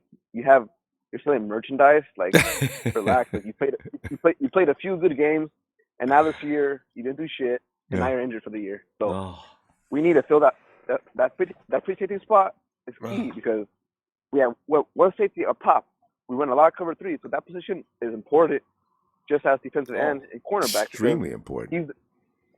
He's pretty much the quarterback of the defense. He has to pick which side to go. You know, like that spot's key. Like Earl Thomas plays it perfect, and Colbert, he fooled us. You know. Yeah, he's still learning the position, and honestly, I really do see why Jimmy Ward has not been dropped. Jimmy Ward, watching him the last couple of games, you know, he can play, Razor. He really can play. He makes a mistake here and there, but basically he's sound. He was in on every play yesterday. And when the rest were messing up, Jimmy was there. I said, see, Jimmy shouldn't have to make that play, number one. But number two, he is at least doing his job. Damn. So. Yeah, he's a better safety than cornerback. I'll give him that. But yeah, he's still in the two. he still ain't the future. Give me Earl Thomas. Give me the Honey Badger next year. They want to play in the division versus the Seahawks and the Cardinals. Well, we got a long way to go before the draft. We may have some more exciting moments because I tell you what, man, Nick Mullins, I got a feeling Nick's going to pull a rabbit out of his hat at least 2 or 3 more times. That boy, man, he hates losing. You see him sitting on the bench all pissed off, looking at the thing. Nick comes back out. I mean, he had a couple of brain farts, but they weren't really brain farts as much as they were just mistakes. He's intense. I like him. That's going to be a solid backup. I hope he wins the job, actually, because Nick is tough. Oh, mentally tough. He will win that. He will win that second spot, guarantee. I mean, he's actually a quarterback. He's not a diesel mechanic like Beathard. He's going to get that second spot. Diesel mechanic. You ain't Razor. You could at least say, yeah. You could at least said a country music star, but you call him a diesel mechanic. Dude, that's like a biker from Hell's Angels. He looks like a mechanic wearing the all blue jumpsuit. He don't look like a quarterback. He could play in the Sons of Anarchy. He'd fit right in, wouldn't he? But I was about to say that too. He could play in Anarchy. Yeah, exactly.